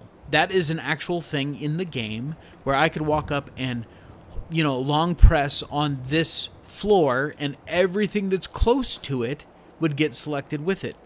We just happen to use it with a pillar or a piece of scaffolding or something like that. And again, we use it in a way that wasn't originally intended, but they can't get rid of it without getting rid of the base mechanic that's built into the game.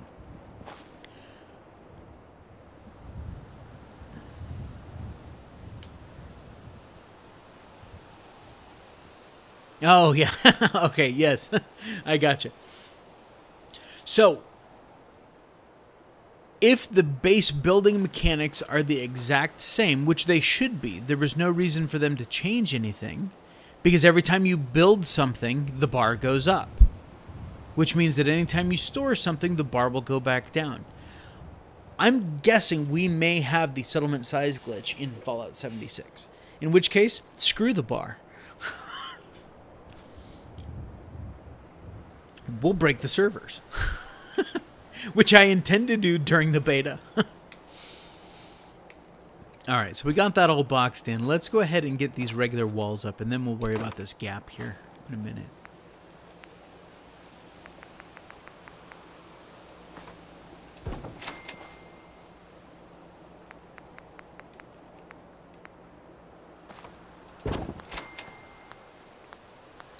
let us also go over...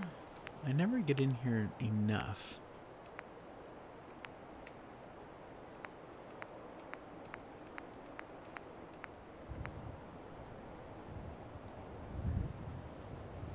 That's it. That's the tagline of the year. The beta, they have not announced a date yet, and I think it'll be next month. It'll be sometime probably mid-July. It will be on Xbox first, and then they will open it up to PC and or PS4 second, and then whatever the third one is will be third. So yeah.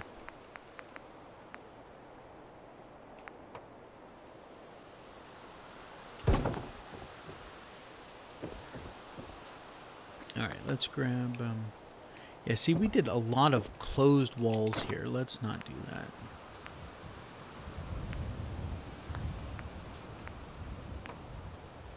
What do we have for caps?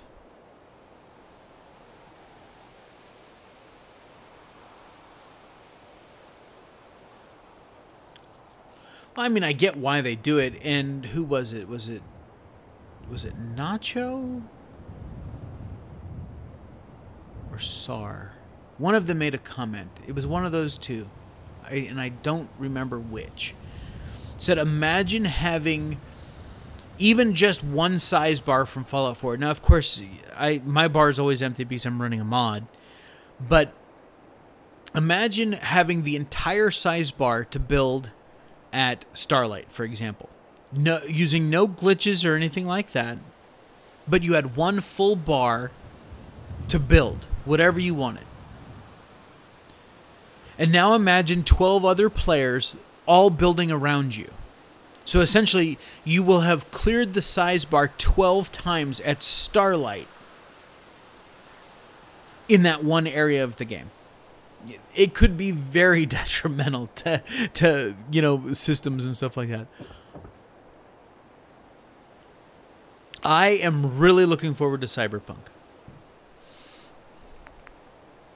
Look at these. G2M. That's nice. I'm going to use that.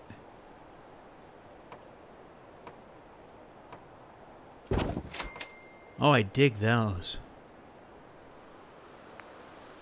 The more I hear about Cyberpunk, the better. And I'm not talking the speculation. I'm talking about people that actually got to see the nearly hour-long gameplay at E3.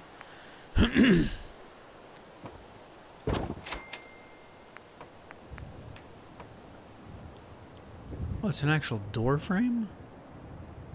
Huh. Wonder how well it actually works. Let's put it in, and we'll test it.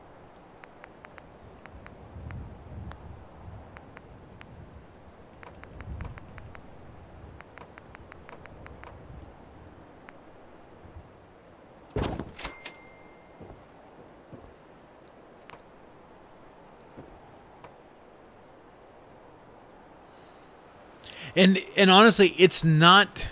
And here's one thing that the developer wanted to make abundantly clear. This is not The Witcher set in the cyberpunk world. Because, and I love The Witcher too, but in The Witcher, it wasn't nearly as much role-playing because you had a character who had his own backstory and you were just living that character's life. Where in Cyberpunk, it's much more wide open. And from everything that I've heard, it is going to be an incredibly vibrant world. Random thought. What if all the mods you put in the game actually ties in the mechanics to the game and the storyline? Like getting rid of rad storms and bringing the plants back to life.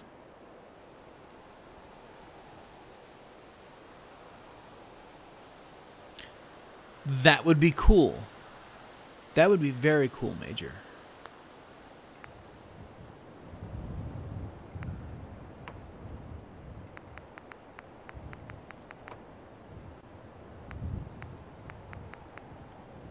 And he's got a bunch of openings, doesn't he? Guess we can just go with that one there.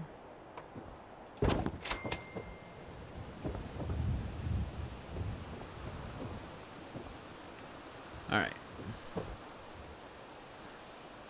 So then here, let's put some walls up here. Let's just go back to generic walls. Wood. Oh no, get out of G2M. There we go.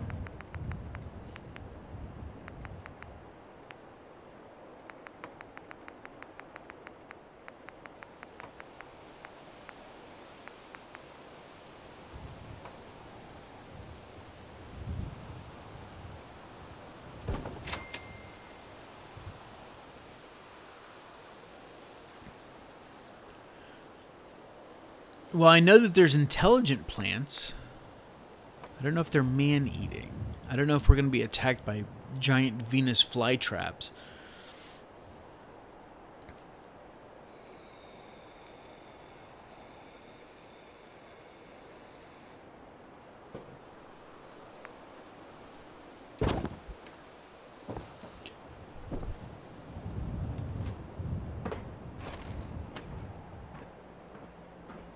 Well, and I think that they're keeping a lot of that, you know, as the speculation, you know, keeping us wondering. Because if they told us everything about the game, I probably wouldn't be nearly as excited about it. I want to be able to explore that stuff and figure it out on my own. Little Shop of Horrors.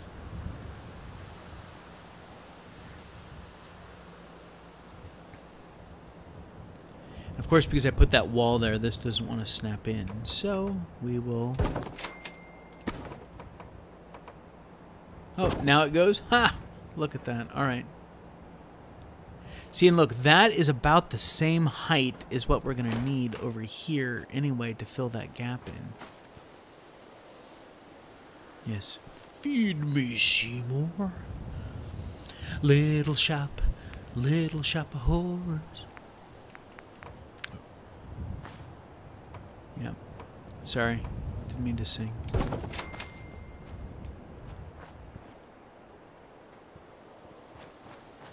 Alright. Now can we put stairs off of this thing? Oh, look, they do snap on there. Excellent.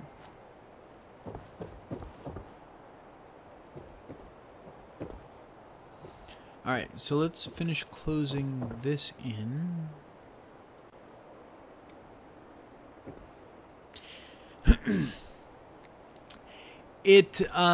As far as that soundtrack goes, I mean, you have to think about when that was written as a musical.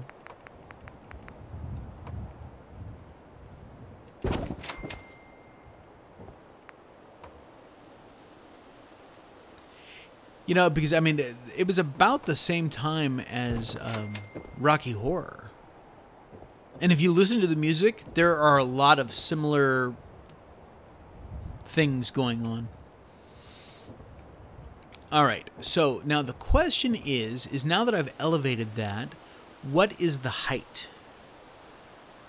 Is it barn wall? Please, or warehouse wall? Please let it be that high.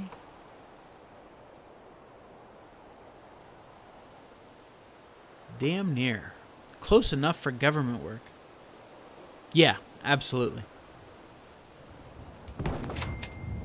I know it's cutting through the stairs. I'm using it as a reference marker there. That's all. Look at that. Oh, man. I couldn't have planned that much better, huh? Alright, and it is getting late in the day, so let us come over here. The number one reason why I have cheat terminal. Right here.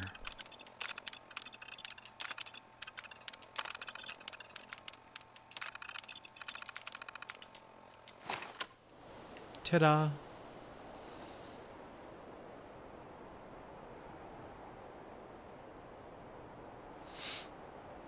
All right. So, while I'm jumping back into build menu, I'm going to take a very quick break, and I'm going to be streaming for about another 45 minutes or so.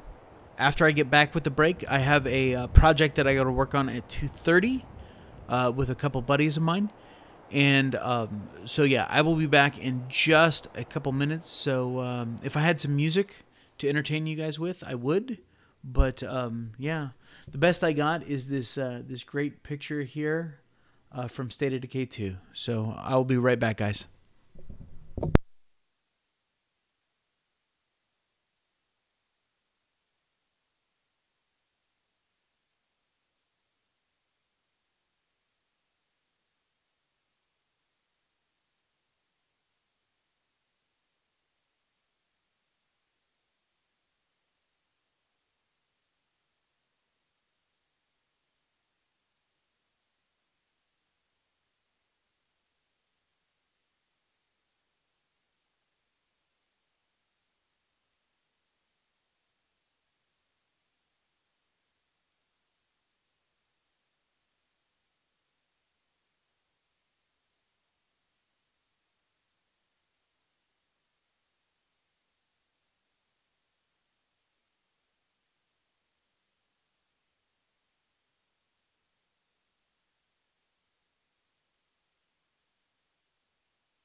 All right, and I am back. Let's get off of that guy there. All right, so let's see. What do we talk about in here? Government work isn't good enough. That's the truth. Let's get back into build mode.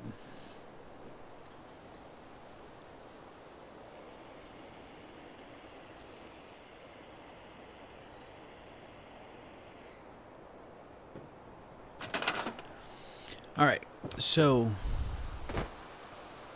sweet Lord, I need to get walls up.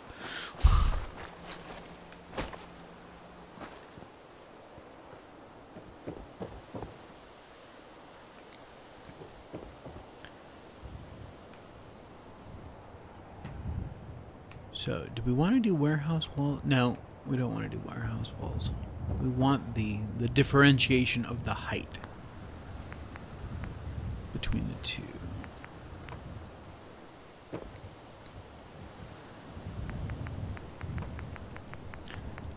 Maybe do a bump out here.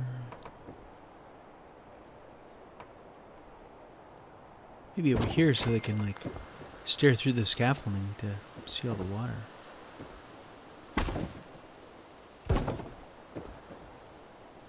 What do you think of my big old boat over there, huh? You won't find that in your game. Unless you put it there.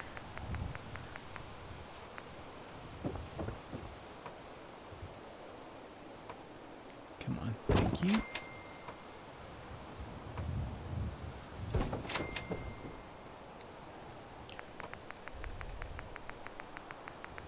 Alright, let's go with...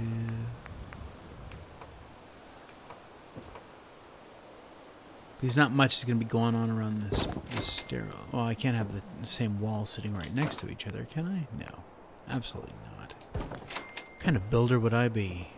Oh, I'd be one of those guys that builds everything exactly the same.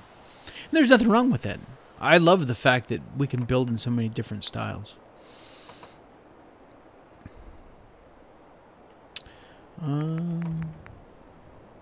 Put a bump out over here.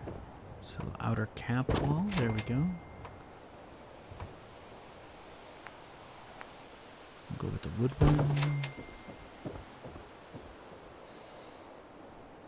Now the real question is how are we going to bridge these two together?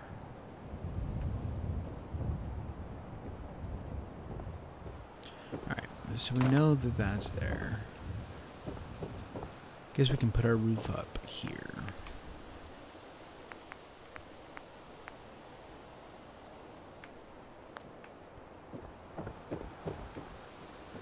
You know what? Let's go. Let's change this up and go with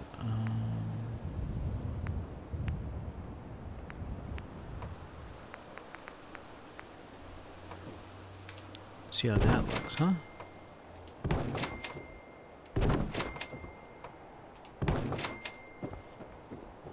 That'll definitely be different.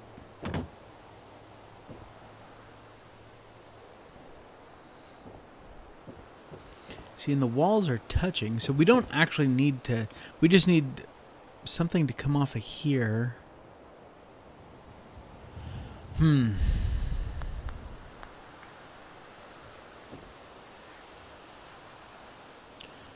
Let's go into... see what roofs he has. Because he may just have... There we go. That's what I wanted. Man, that's a little high, isn't it? I love these two. Let's go with that.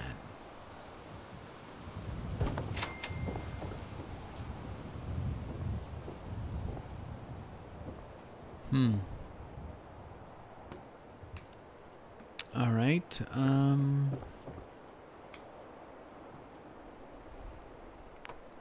What else does he have?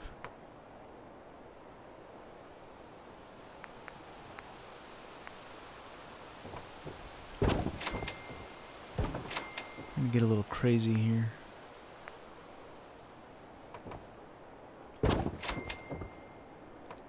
Because we have those bump outs back there, so hopefully they look like they're supported. Let's go look.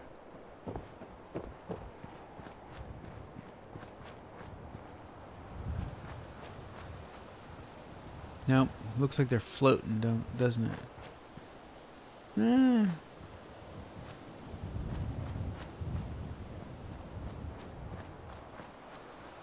Yeah, I think it's just a little bit too much.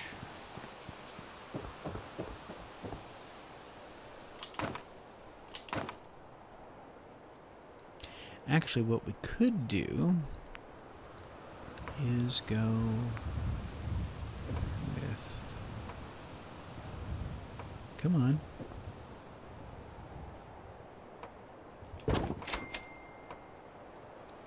There we go.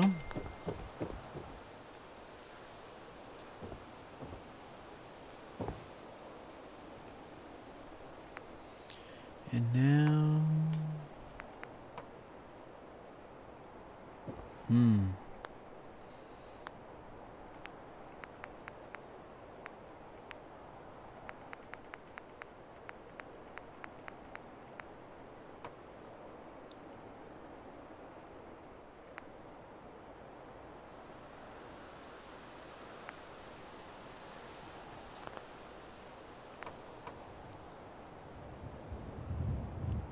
Now what if I double stack those? Ah, yes, that'll work. We are definitely getting there, Patricia. That is for sure.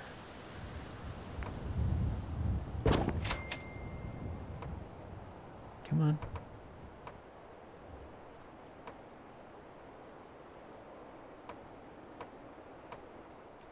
There.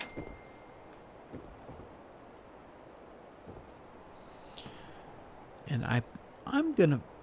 No, it's probably not right, but let's go find out, shall we? Let's go warehouse walls.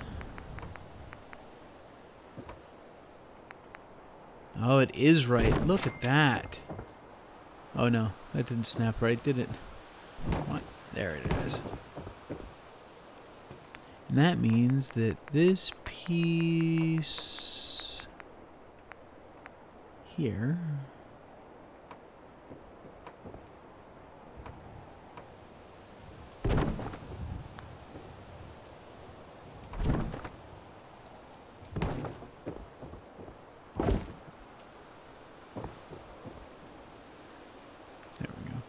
Alright.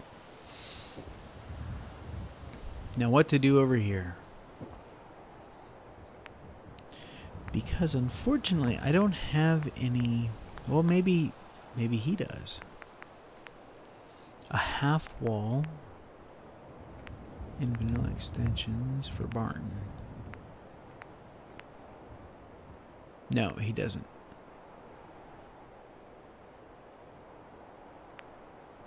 It's definitely never done, that's for sure.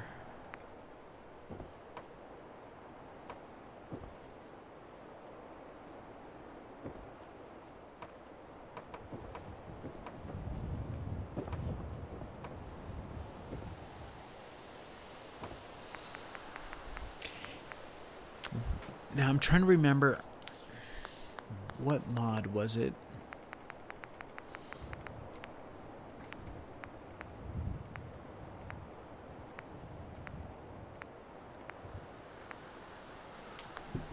I probably don't even have it installed anymore. That's the problem with using so many different mods. Ugh.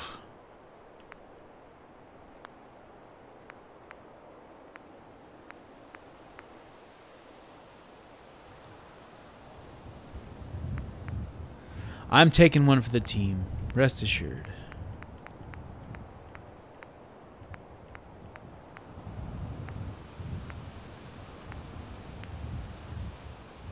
Oh yeah, no, those were garbage. No, alright.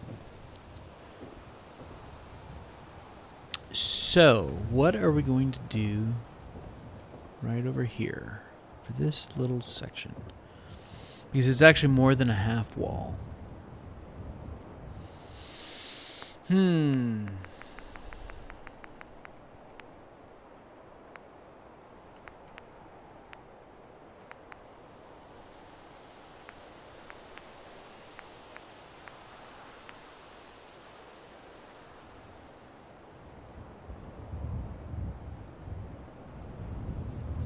Trying to get my husband to let people try his mods. Yeah, no, sometimes you just gotta go. Sometimes you just have to say, okay, it is what it is right now. I mean, unless, of course, it's not like functional or something, then of course you'd want to get that ironed out. You aren't gonna snap there, are you? You bastard. Well, I will just put you in place. No, not out there.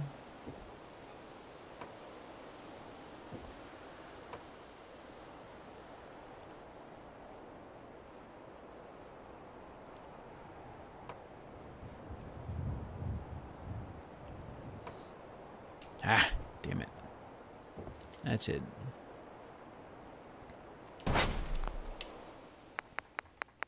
Now there are mods that I've made, well, one in particular that that no one will ever see except if I do a build on it.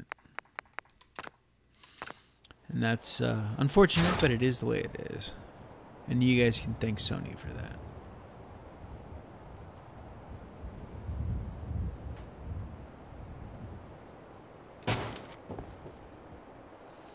Alright. So let's find another variation of a metal wall.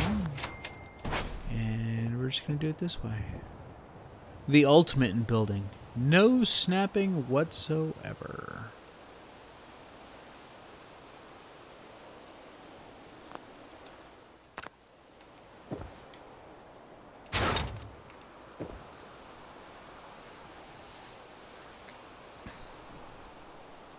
Yeah, exactly, Major.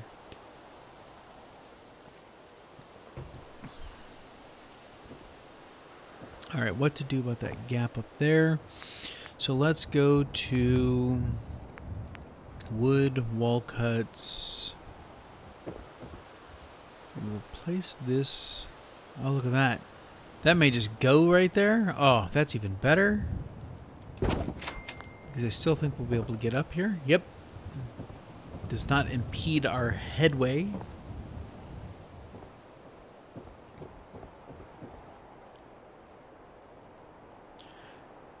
Sony doesn't want anything that will jack with their ecosystem.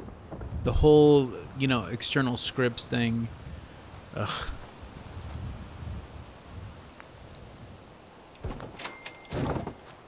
Alright, let's start filling in this gap here.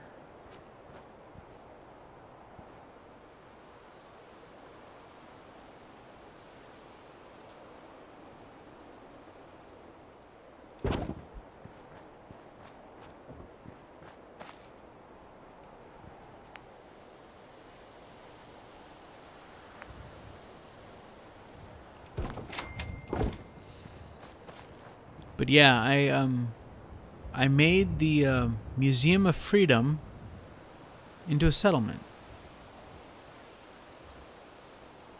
And it works with existing quest lines. You could install it right at the beginning of a new playthrough. You could install it at the end of a playthrough. Doesn't matter. And actually, I don't need all of that. So let's take this, scoot it back to here. But the problem is to get it to work, I had to do a new pre-combine and previs, which is something that you normally don't have to do with internal cells. But there's something weird about that, the cell that is the Museum of Freedom. By doing that, it creates an external asset, so it's not available. I can't put it out for Sony, and I won't put out a mod that I can't that can't be used. Well, I did one, but I had already released it, and then I kind of was like, oh, shit. But it was already out there in the wild, so. But yeah, after that point, I was like, nope. If I can't do it for everybody, then I won't publish it at all. That looks kind of cool.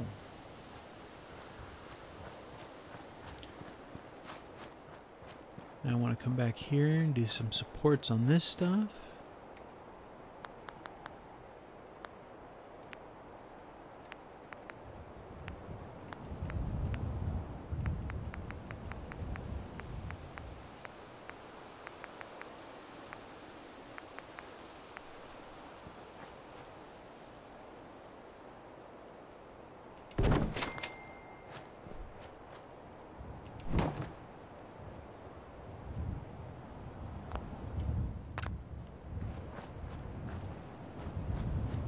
It's floating. Ah, damn it.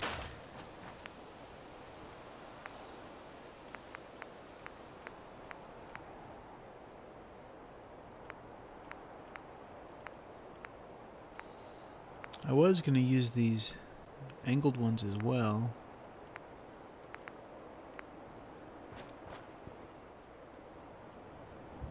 But it looks like they'll be floating too. Let's find out. Yep. Not tall enough. That one is, though. Yeah, that's exactly the one I was talking about, Nick. Yeah, the River Reclamation. It's a great mod, and it's just such a shame that PS4 players don't get to use it.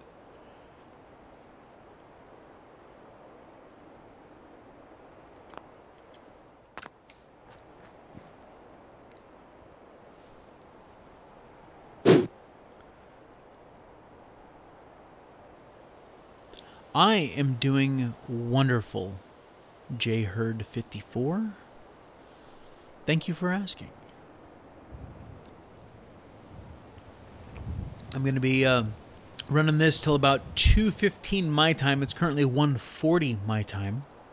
So about 35 more minutes. And then I have some other work that I need to get done. And then later on, I will be streaming State of Decay 2. So.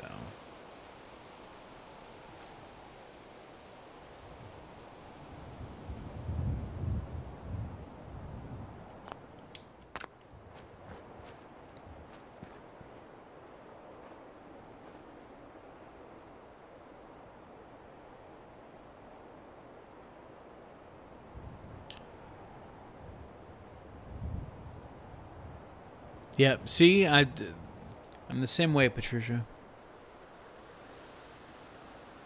I do stream on Twitch. Matter of fact, I should be on Twitch right now. Yeah, I'm on Twitch. I am streaming on YouTube, Twitch, and on Mixer. So, all right, Darren. Thanks for stopping by. I certainly appreciate it. Hey there, Tori. How you doing, dear?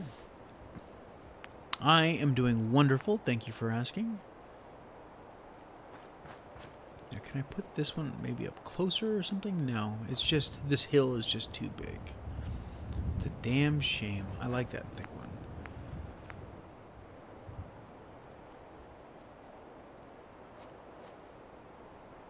Alright, sounds good, Major. Make sure to charge that thing up.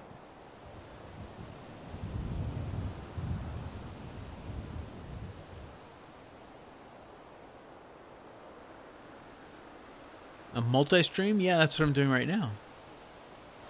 I use a software called Restream, and it allows me to I send out one stream to them, and then they push it to whoever I want, wherever I have accounts set up. So, and this Bunker Hill support's massive, isn't it?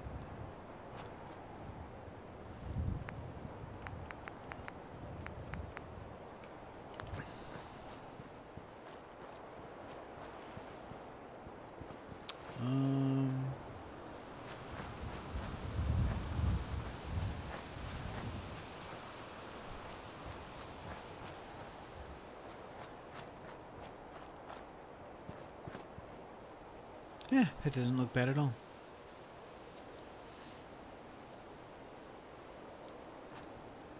Oh, you're talking about the where'd it go? That one there? Yeah, if I take it down, it might work.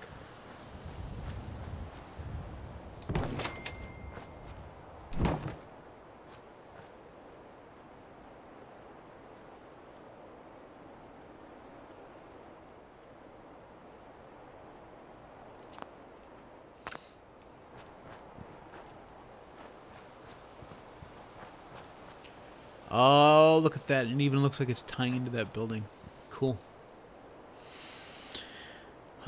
Came over from YouTube. Do you have any tips to increase happiness in settlements?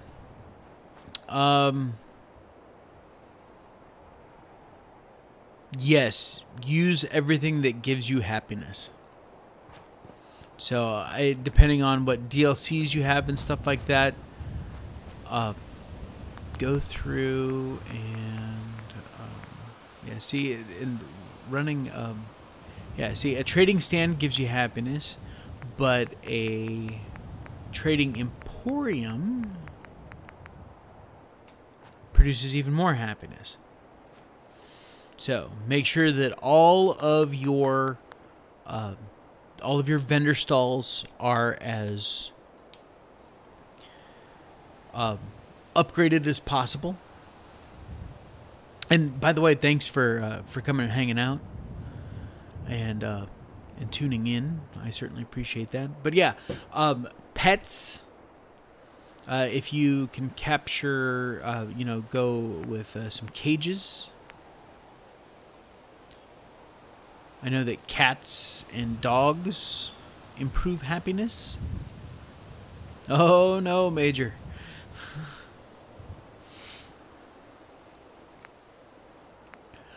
So yeah, those all improve happiness. There some Vault Tech stuff improves happiness if you have the Vault Tech DLC installed. So yeah, those are all ways that you can increase happiness. Yep. The weight bench, the coffee machine, I think improves happiness as well.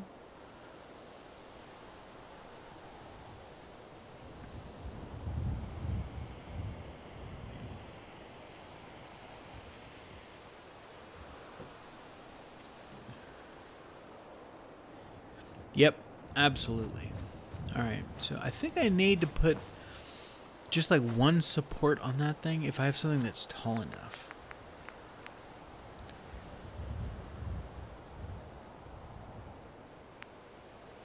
Let's see.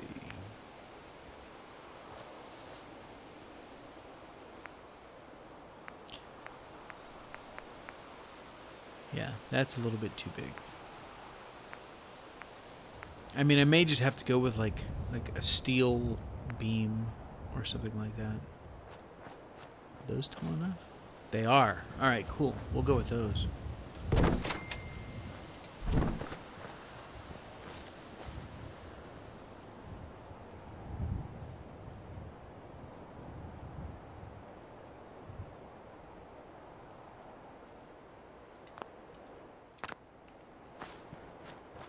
There we go.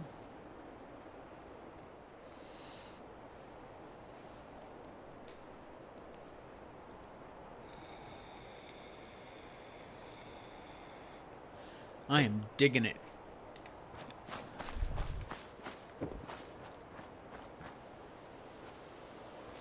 I like the varying heights of stuff.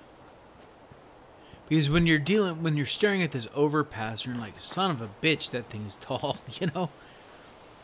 But now we've kind of stair-stepped, you know, from our little single-story little vendor shacks, and we're stepping up there, the barn's stepping up. We have some height back in this corner, back over there.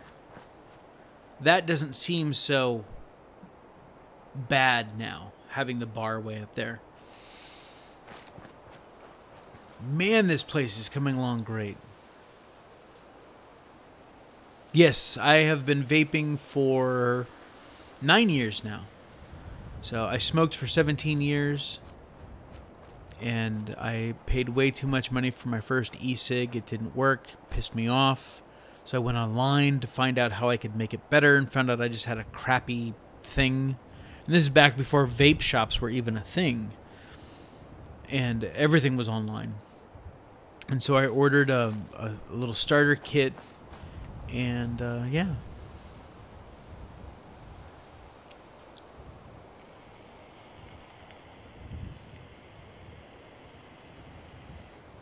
Nice. You probably could have got a great deal on the season pass and picked them all up.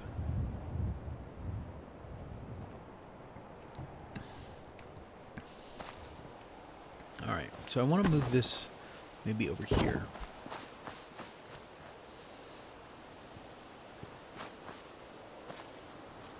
Yeah, see, and once I decorate this and start filling it in, putting, you know, some barrels and crates and stuff like that, start making it look a little more lived in.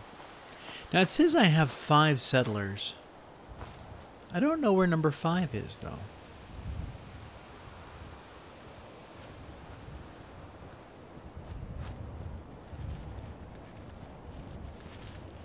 Oh, wait.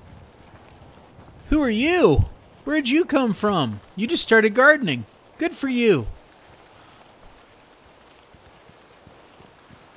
Yes, an armory. That's a good idea, Patricia. Maybe I'll put that like back here. I still have all this. I'm not going to be able to fill out all this space. It just... I have no idea how big my settlement is already because, again, I don't use the size bar anymore, which gets me into a lot of trouble, as you guys may have noticed with my Starlight build during the Evolution Challenge. So I don't want to push this thing too far, but an armory is a great idea, Patricia.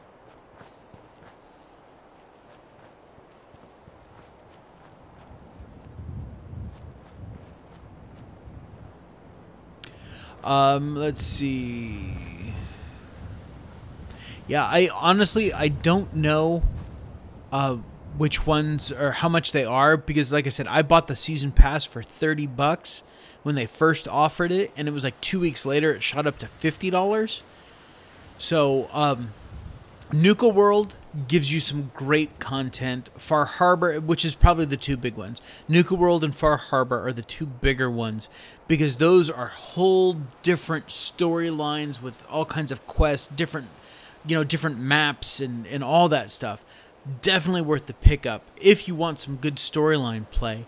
The smaller ones for building stuff, contraptions, and even the Vault Tech gives you building the vault and all that stuff. Automatron gives you the whole Automatron quest line, which isn't super long.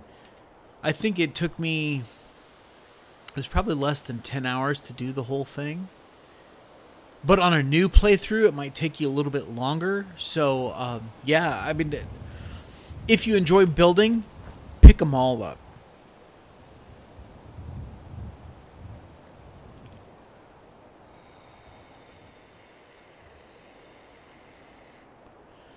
And that's probably what I'm going to do, Patricia, because building enough of these little homes would certainly fill out the space, but, you know, it becomes very tedious. I think a barracks would be good. But I wanted to do something here that wasn't just one big building. I wanted to, you know, some dimension going on in here. And I think we succeeded at that today. I mean, that's even a little, you know, player, you know, a little settler shack up there, so. And this, I think I'm just going to fence in. Throw down some more bathtubs so they look like Brahmin feeders. And all right, so let's build, I'm going to build a little, just a small little warehouse area here for their foodstuffs. So nothing too terribly big.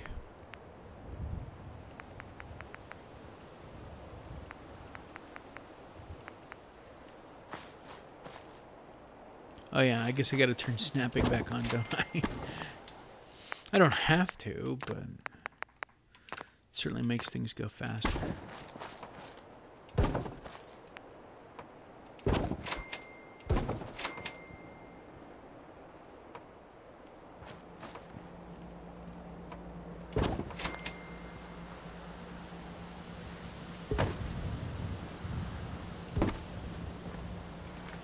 I guess that was probably up on the porch with the other one, huh? There we go.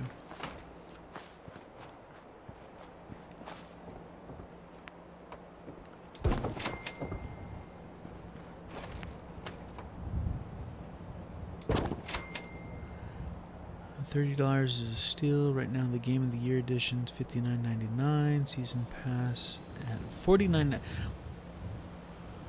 Well, if you get the Game of the Year edition, then you should be getting all of the DLC anyway.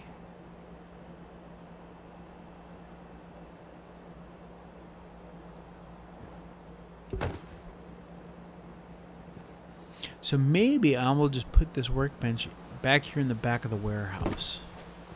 Kind of get it out of the way a little bit here. I probably can't go another... Yep. Because I want, and I'm going to move these as well. Let's go ahead and get those done now.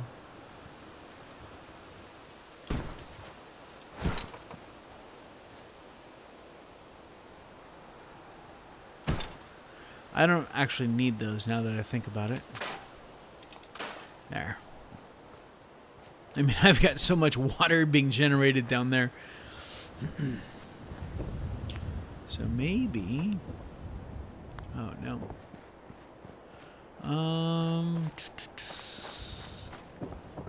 Let's get this off of here.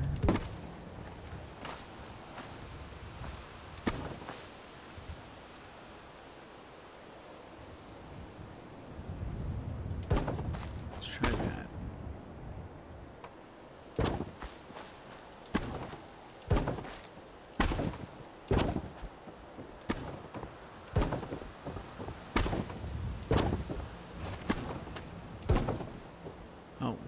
Did that snap to? There we go. We'll go this way and put maybe one more here. Yep, still plenty of room for them to get through here and do what they need to do.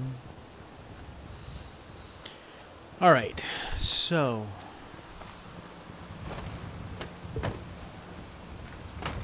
get that placed inside.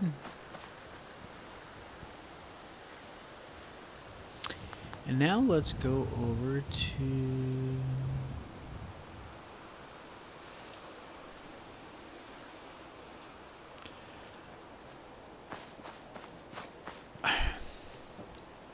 I certainly try, Patricia, but with so much space, in this settlement. You know, I'm like, okay, like I'm not gonna do anything here.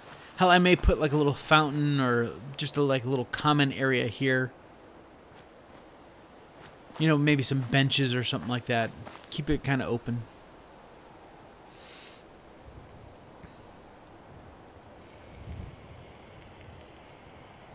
I've never played Dying Light, so I'm not sure.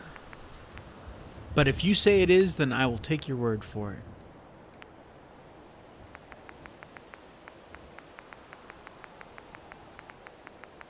All right. So let's go.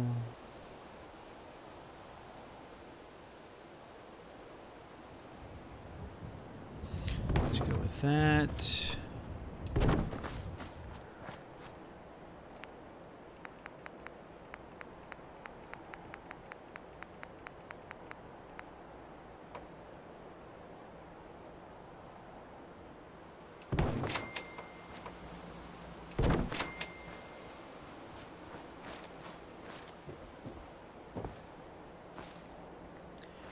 Then I think... I was thinking about doing some ramps. Maybe I'll do a ramp here. See if we can do that. Trying to think of a way that they could bring the stuff from the farm right into the building if I'm putting the door over here, so they didn't have to walk all the way around.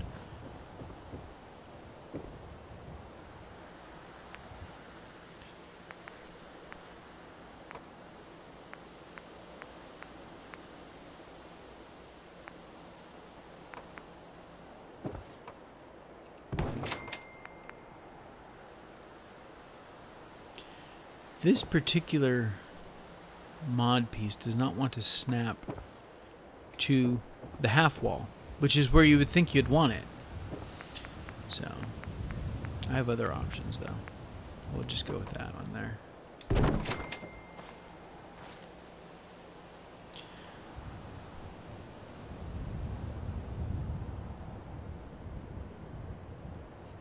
Yes, Vault Girl, and that is all going to be up there.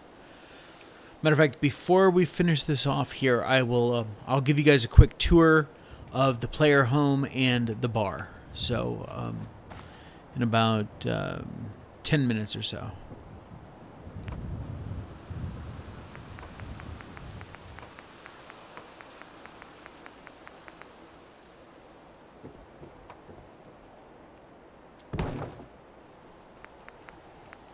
Yeah, that's all glass stuff.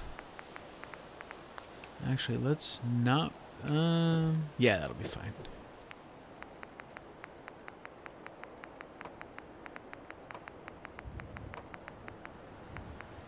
So many options.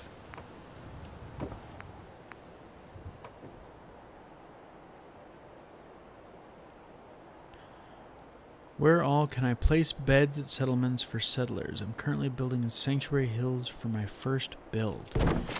One of my first suggestions is if you fix the roofs in Sanctuary Hills for the existing buildings, for the existing homes, then you can put beds inside all the homes. Now you'll have to go back a good long ways, but I made a video about that a couple years ago that was all about fixing the roofs of Sanctuary.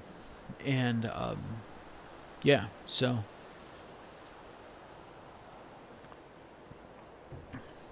And I have even different variations of that as well.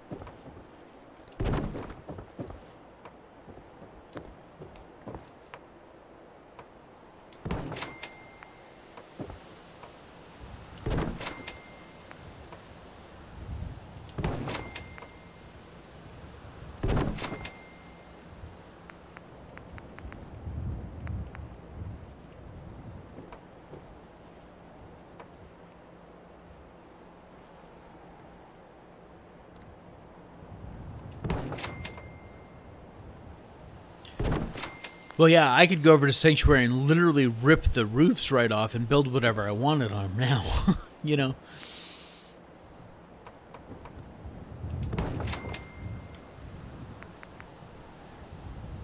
Never used one of these either. Apparently, it doesn't like Just snap there. Ah, screw it.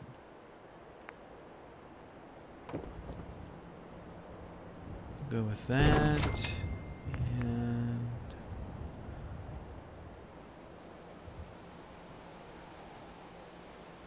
go watch the video. You don't actually scrap the roofs, but the video that I made was before mods were ever a thing on console. So it's definitely worth checking out. Anything that I do in that video, you will absolutely be able to do on PS4.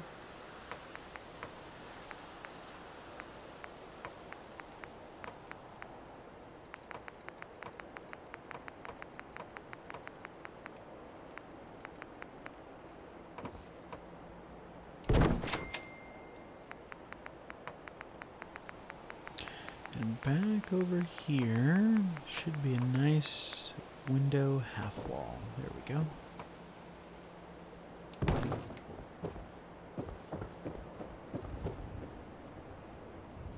All right.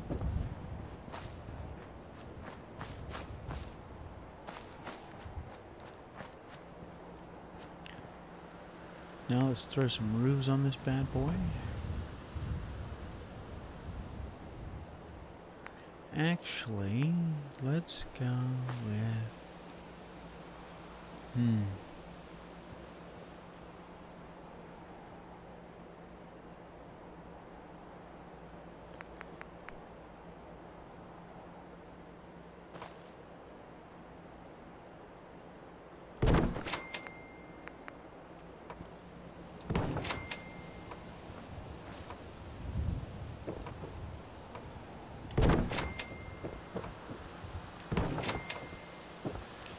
that won't have that. Alright, so let's do that, and then we'll grab that one there.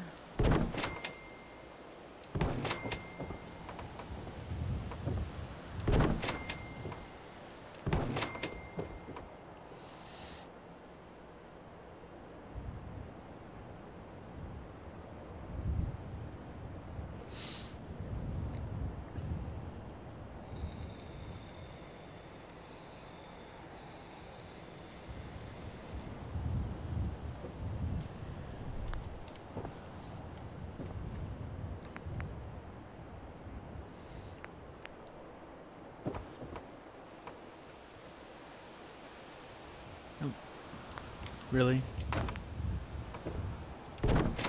There.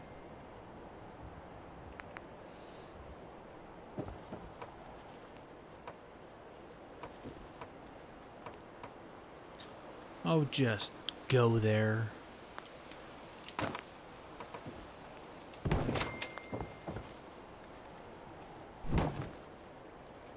Oh, did I have it backwards? Is that why it wouldn't go there? Yeah, that's exactly what it was. Oh, I suck. There we go. There, all right. And then over here, let's go with the non-glass versions of those.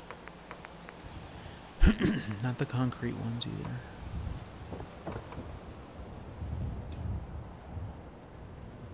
Now I know that's the right one to go there. There it was.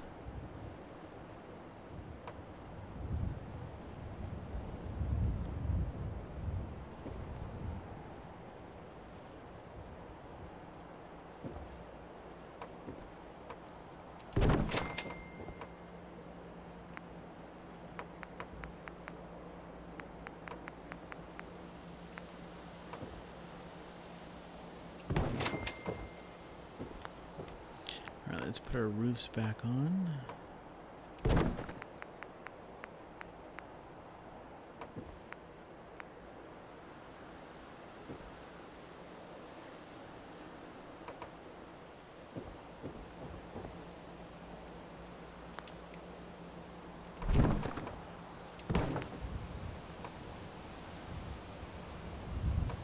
Well, that's where you want to go, right?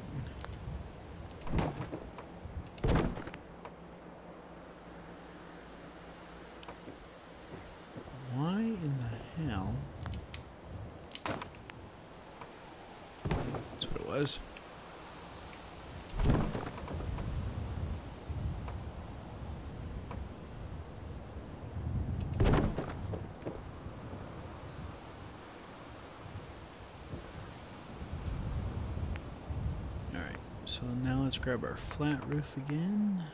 There we go. Grab our wall section.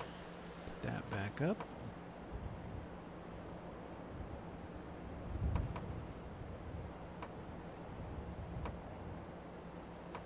Stop being a shithead.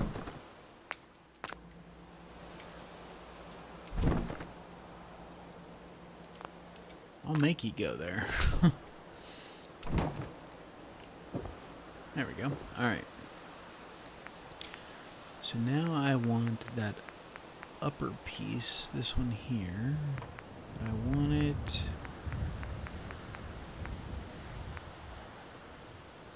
That's the one I want right there.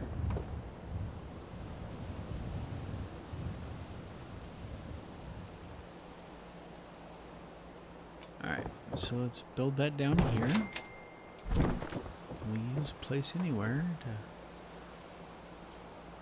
Oh! Even better. Didn't have to.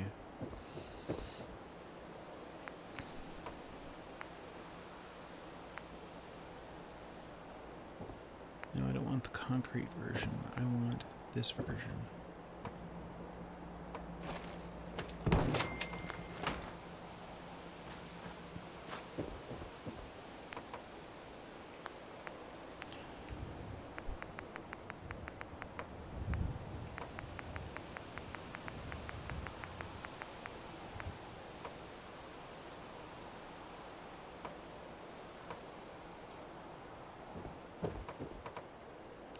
Just doesn't like it with that roof there.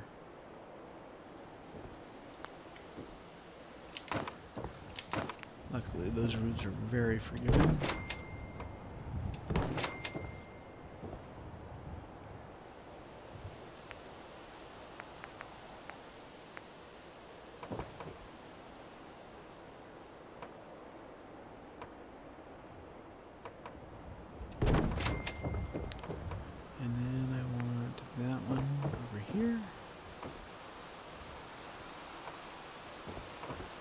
Come on.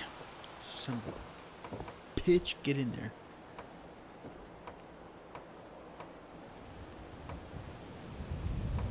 Yeah, it's the right side. Let's see if we can't get out of here.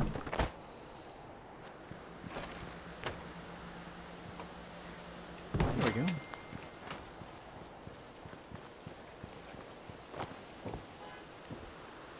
Alright.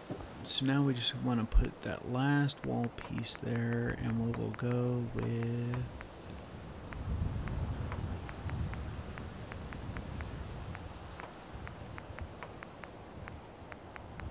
that one.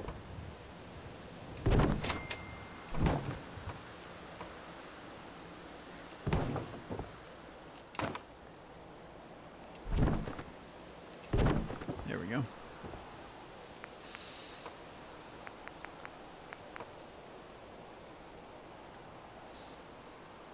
Yeah, and I'll walk, and that video walks you through it step by step, everything that you need to do. And if you have any questions, feel free to ask. And why? Oh, it snapped on the wall, not the other. There it is. All right. There we go.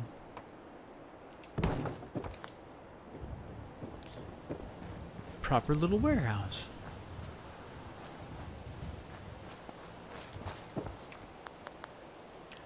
Now the last thing I want to do is go master plan vanilla extensions wood, and he has angled floors.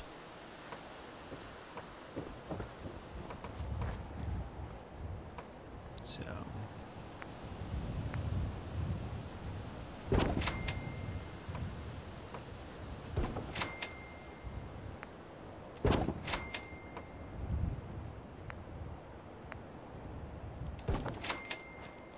there we go. Now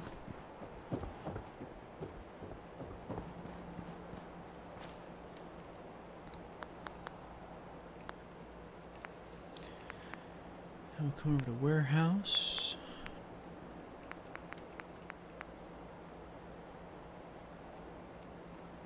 And we want the doors to open out because we don't have a lot of room there.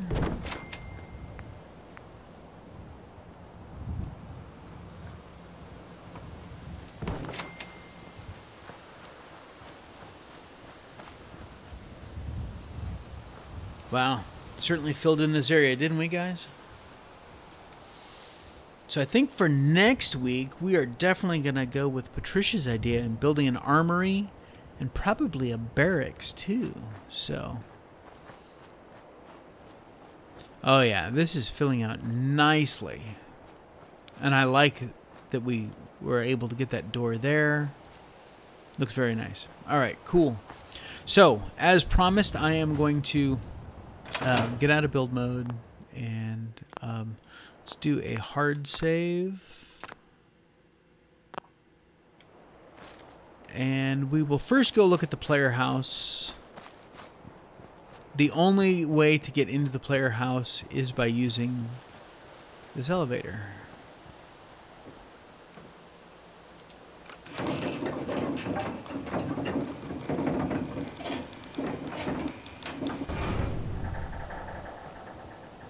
And here is the player home. Lots of seating to entertain. I haven't finished the kitchen yet, but this will be the kitchen area. Little dining room area.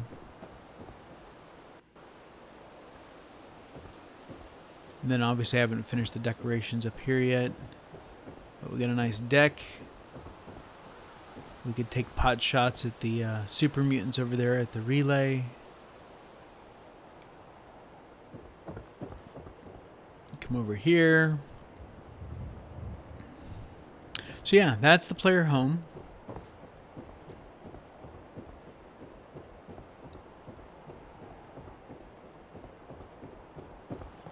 And now we will go take a look at the bar.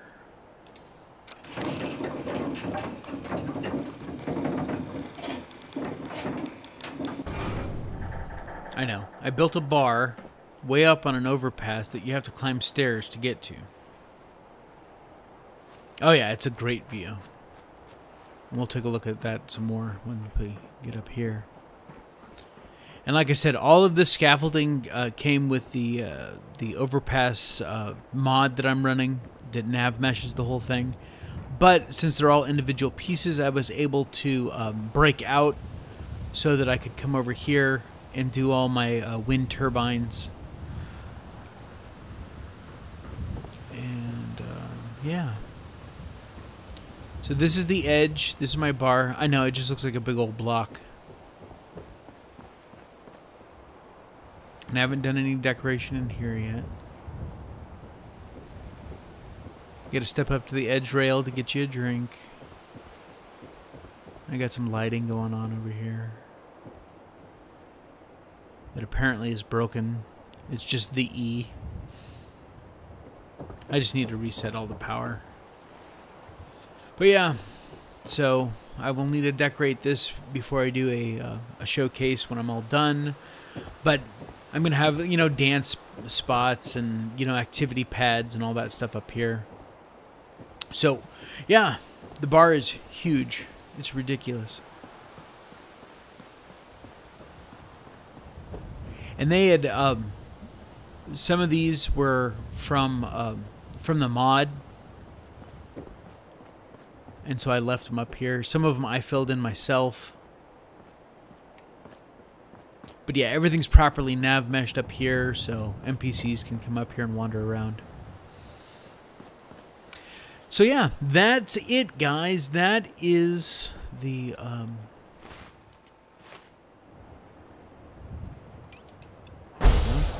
that is Finch Farm as we currently have it built. Take a little aerial shot here.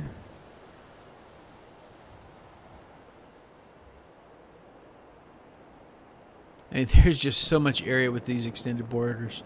You are very, very welcome.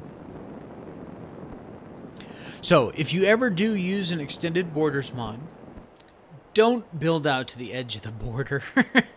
You know, because it's the problem that I'm running into. This settlement was a decent sized settlement before, and then with the extended border, and then he updated, or she, I don't know who, But the border used to be back here, and like you'd get just a little hair of, just a little sliver of water over on the other side of that overpass support.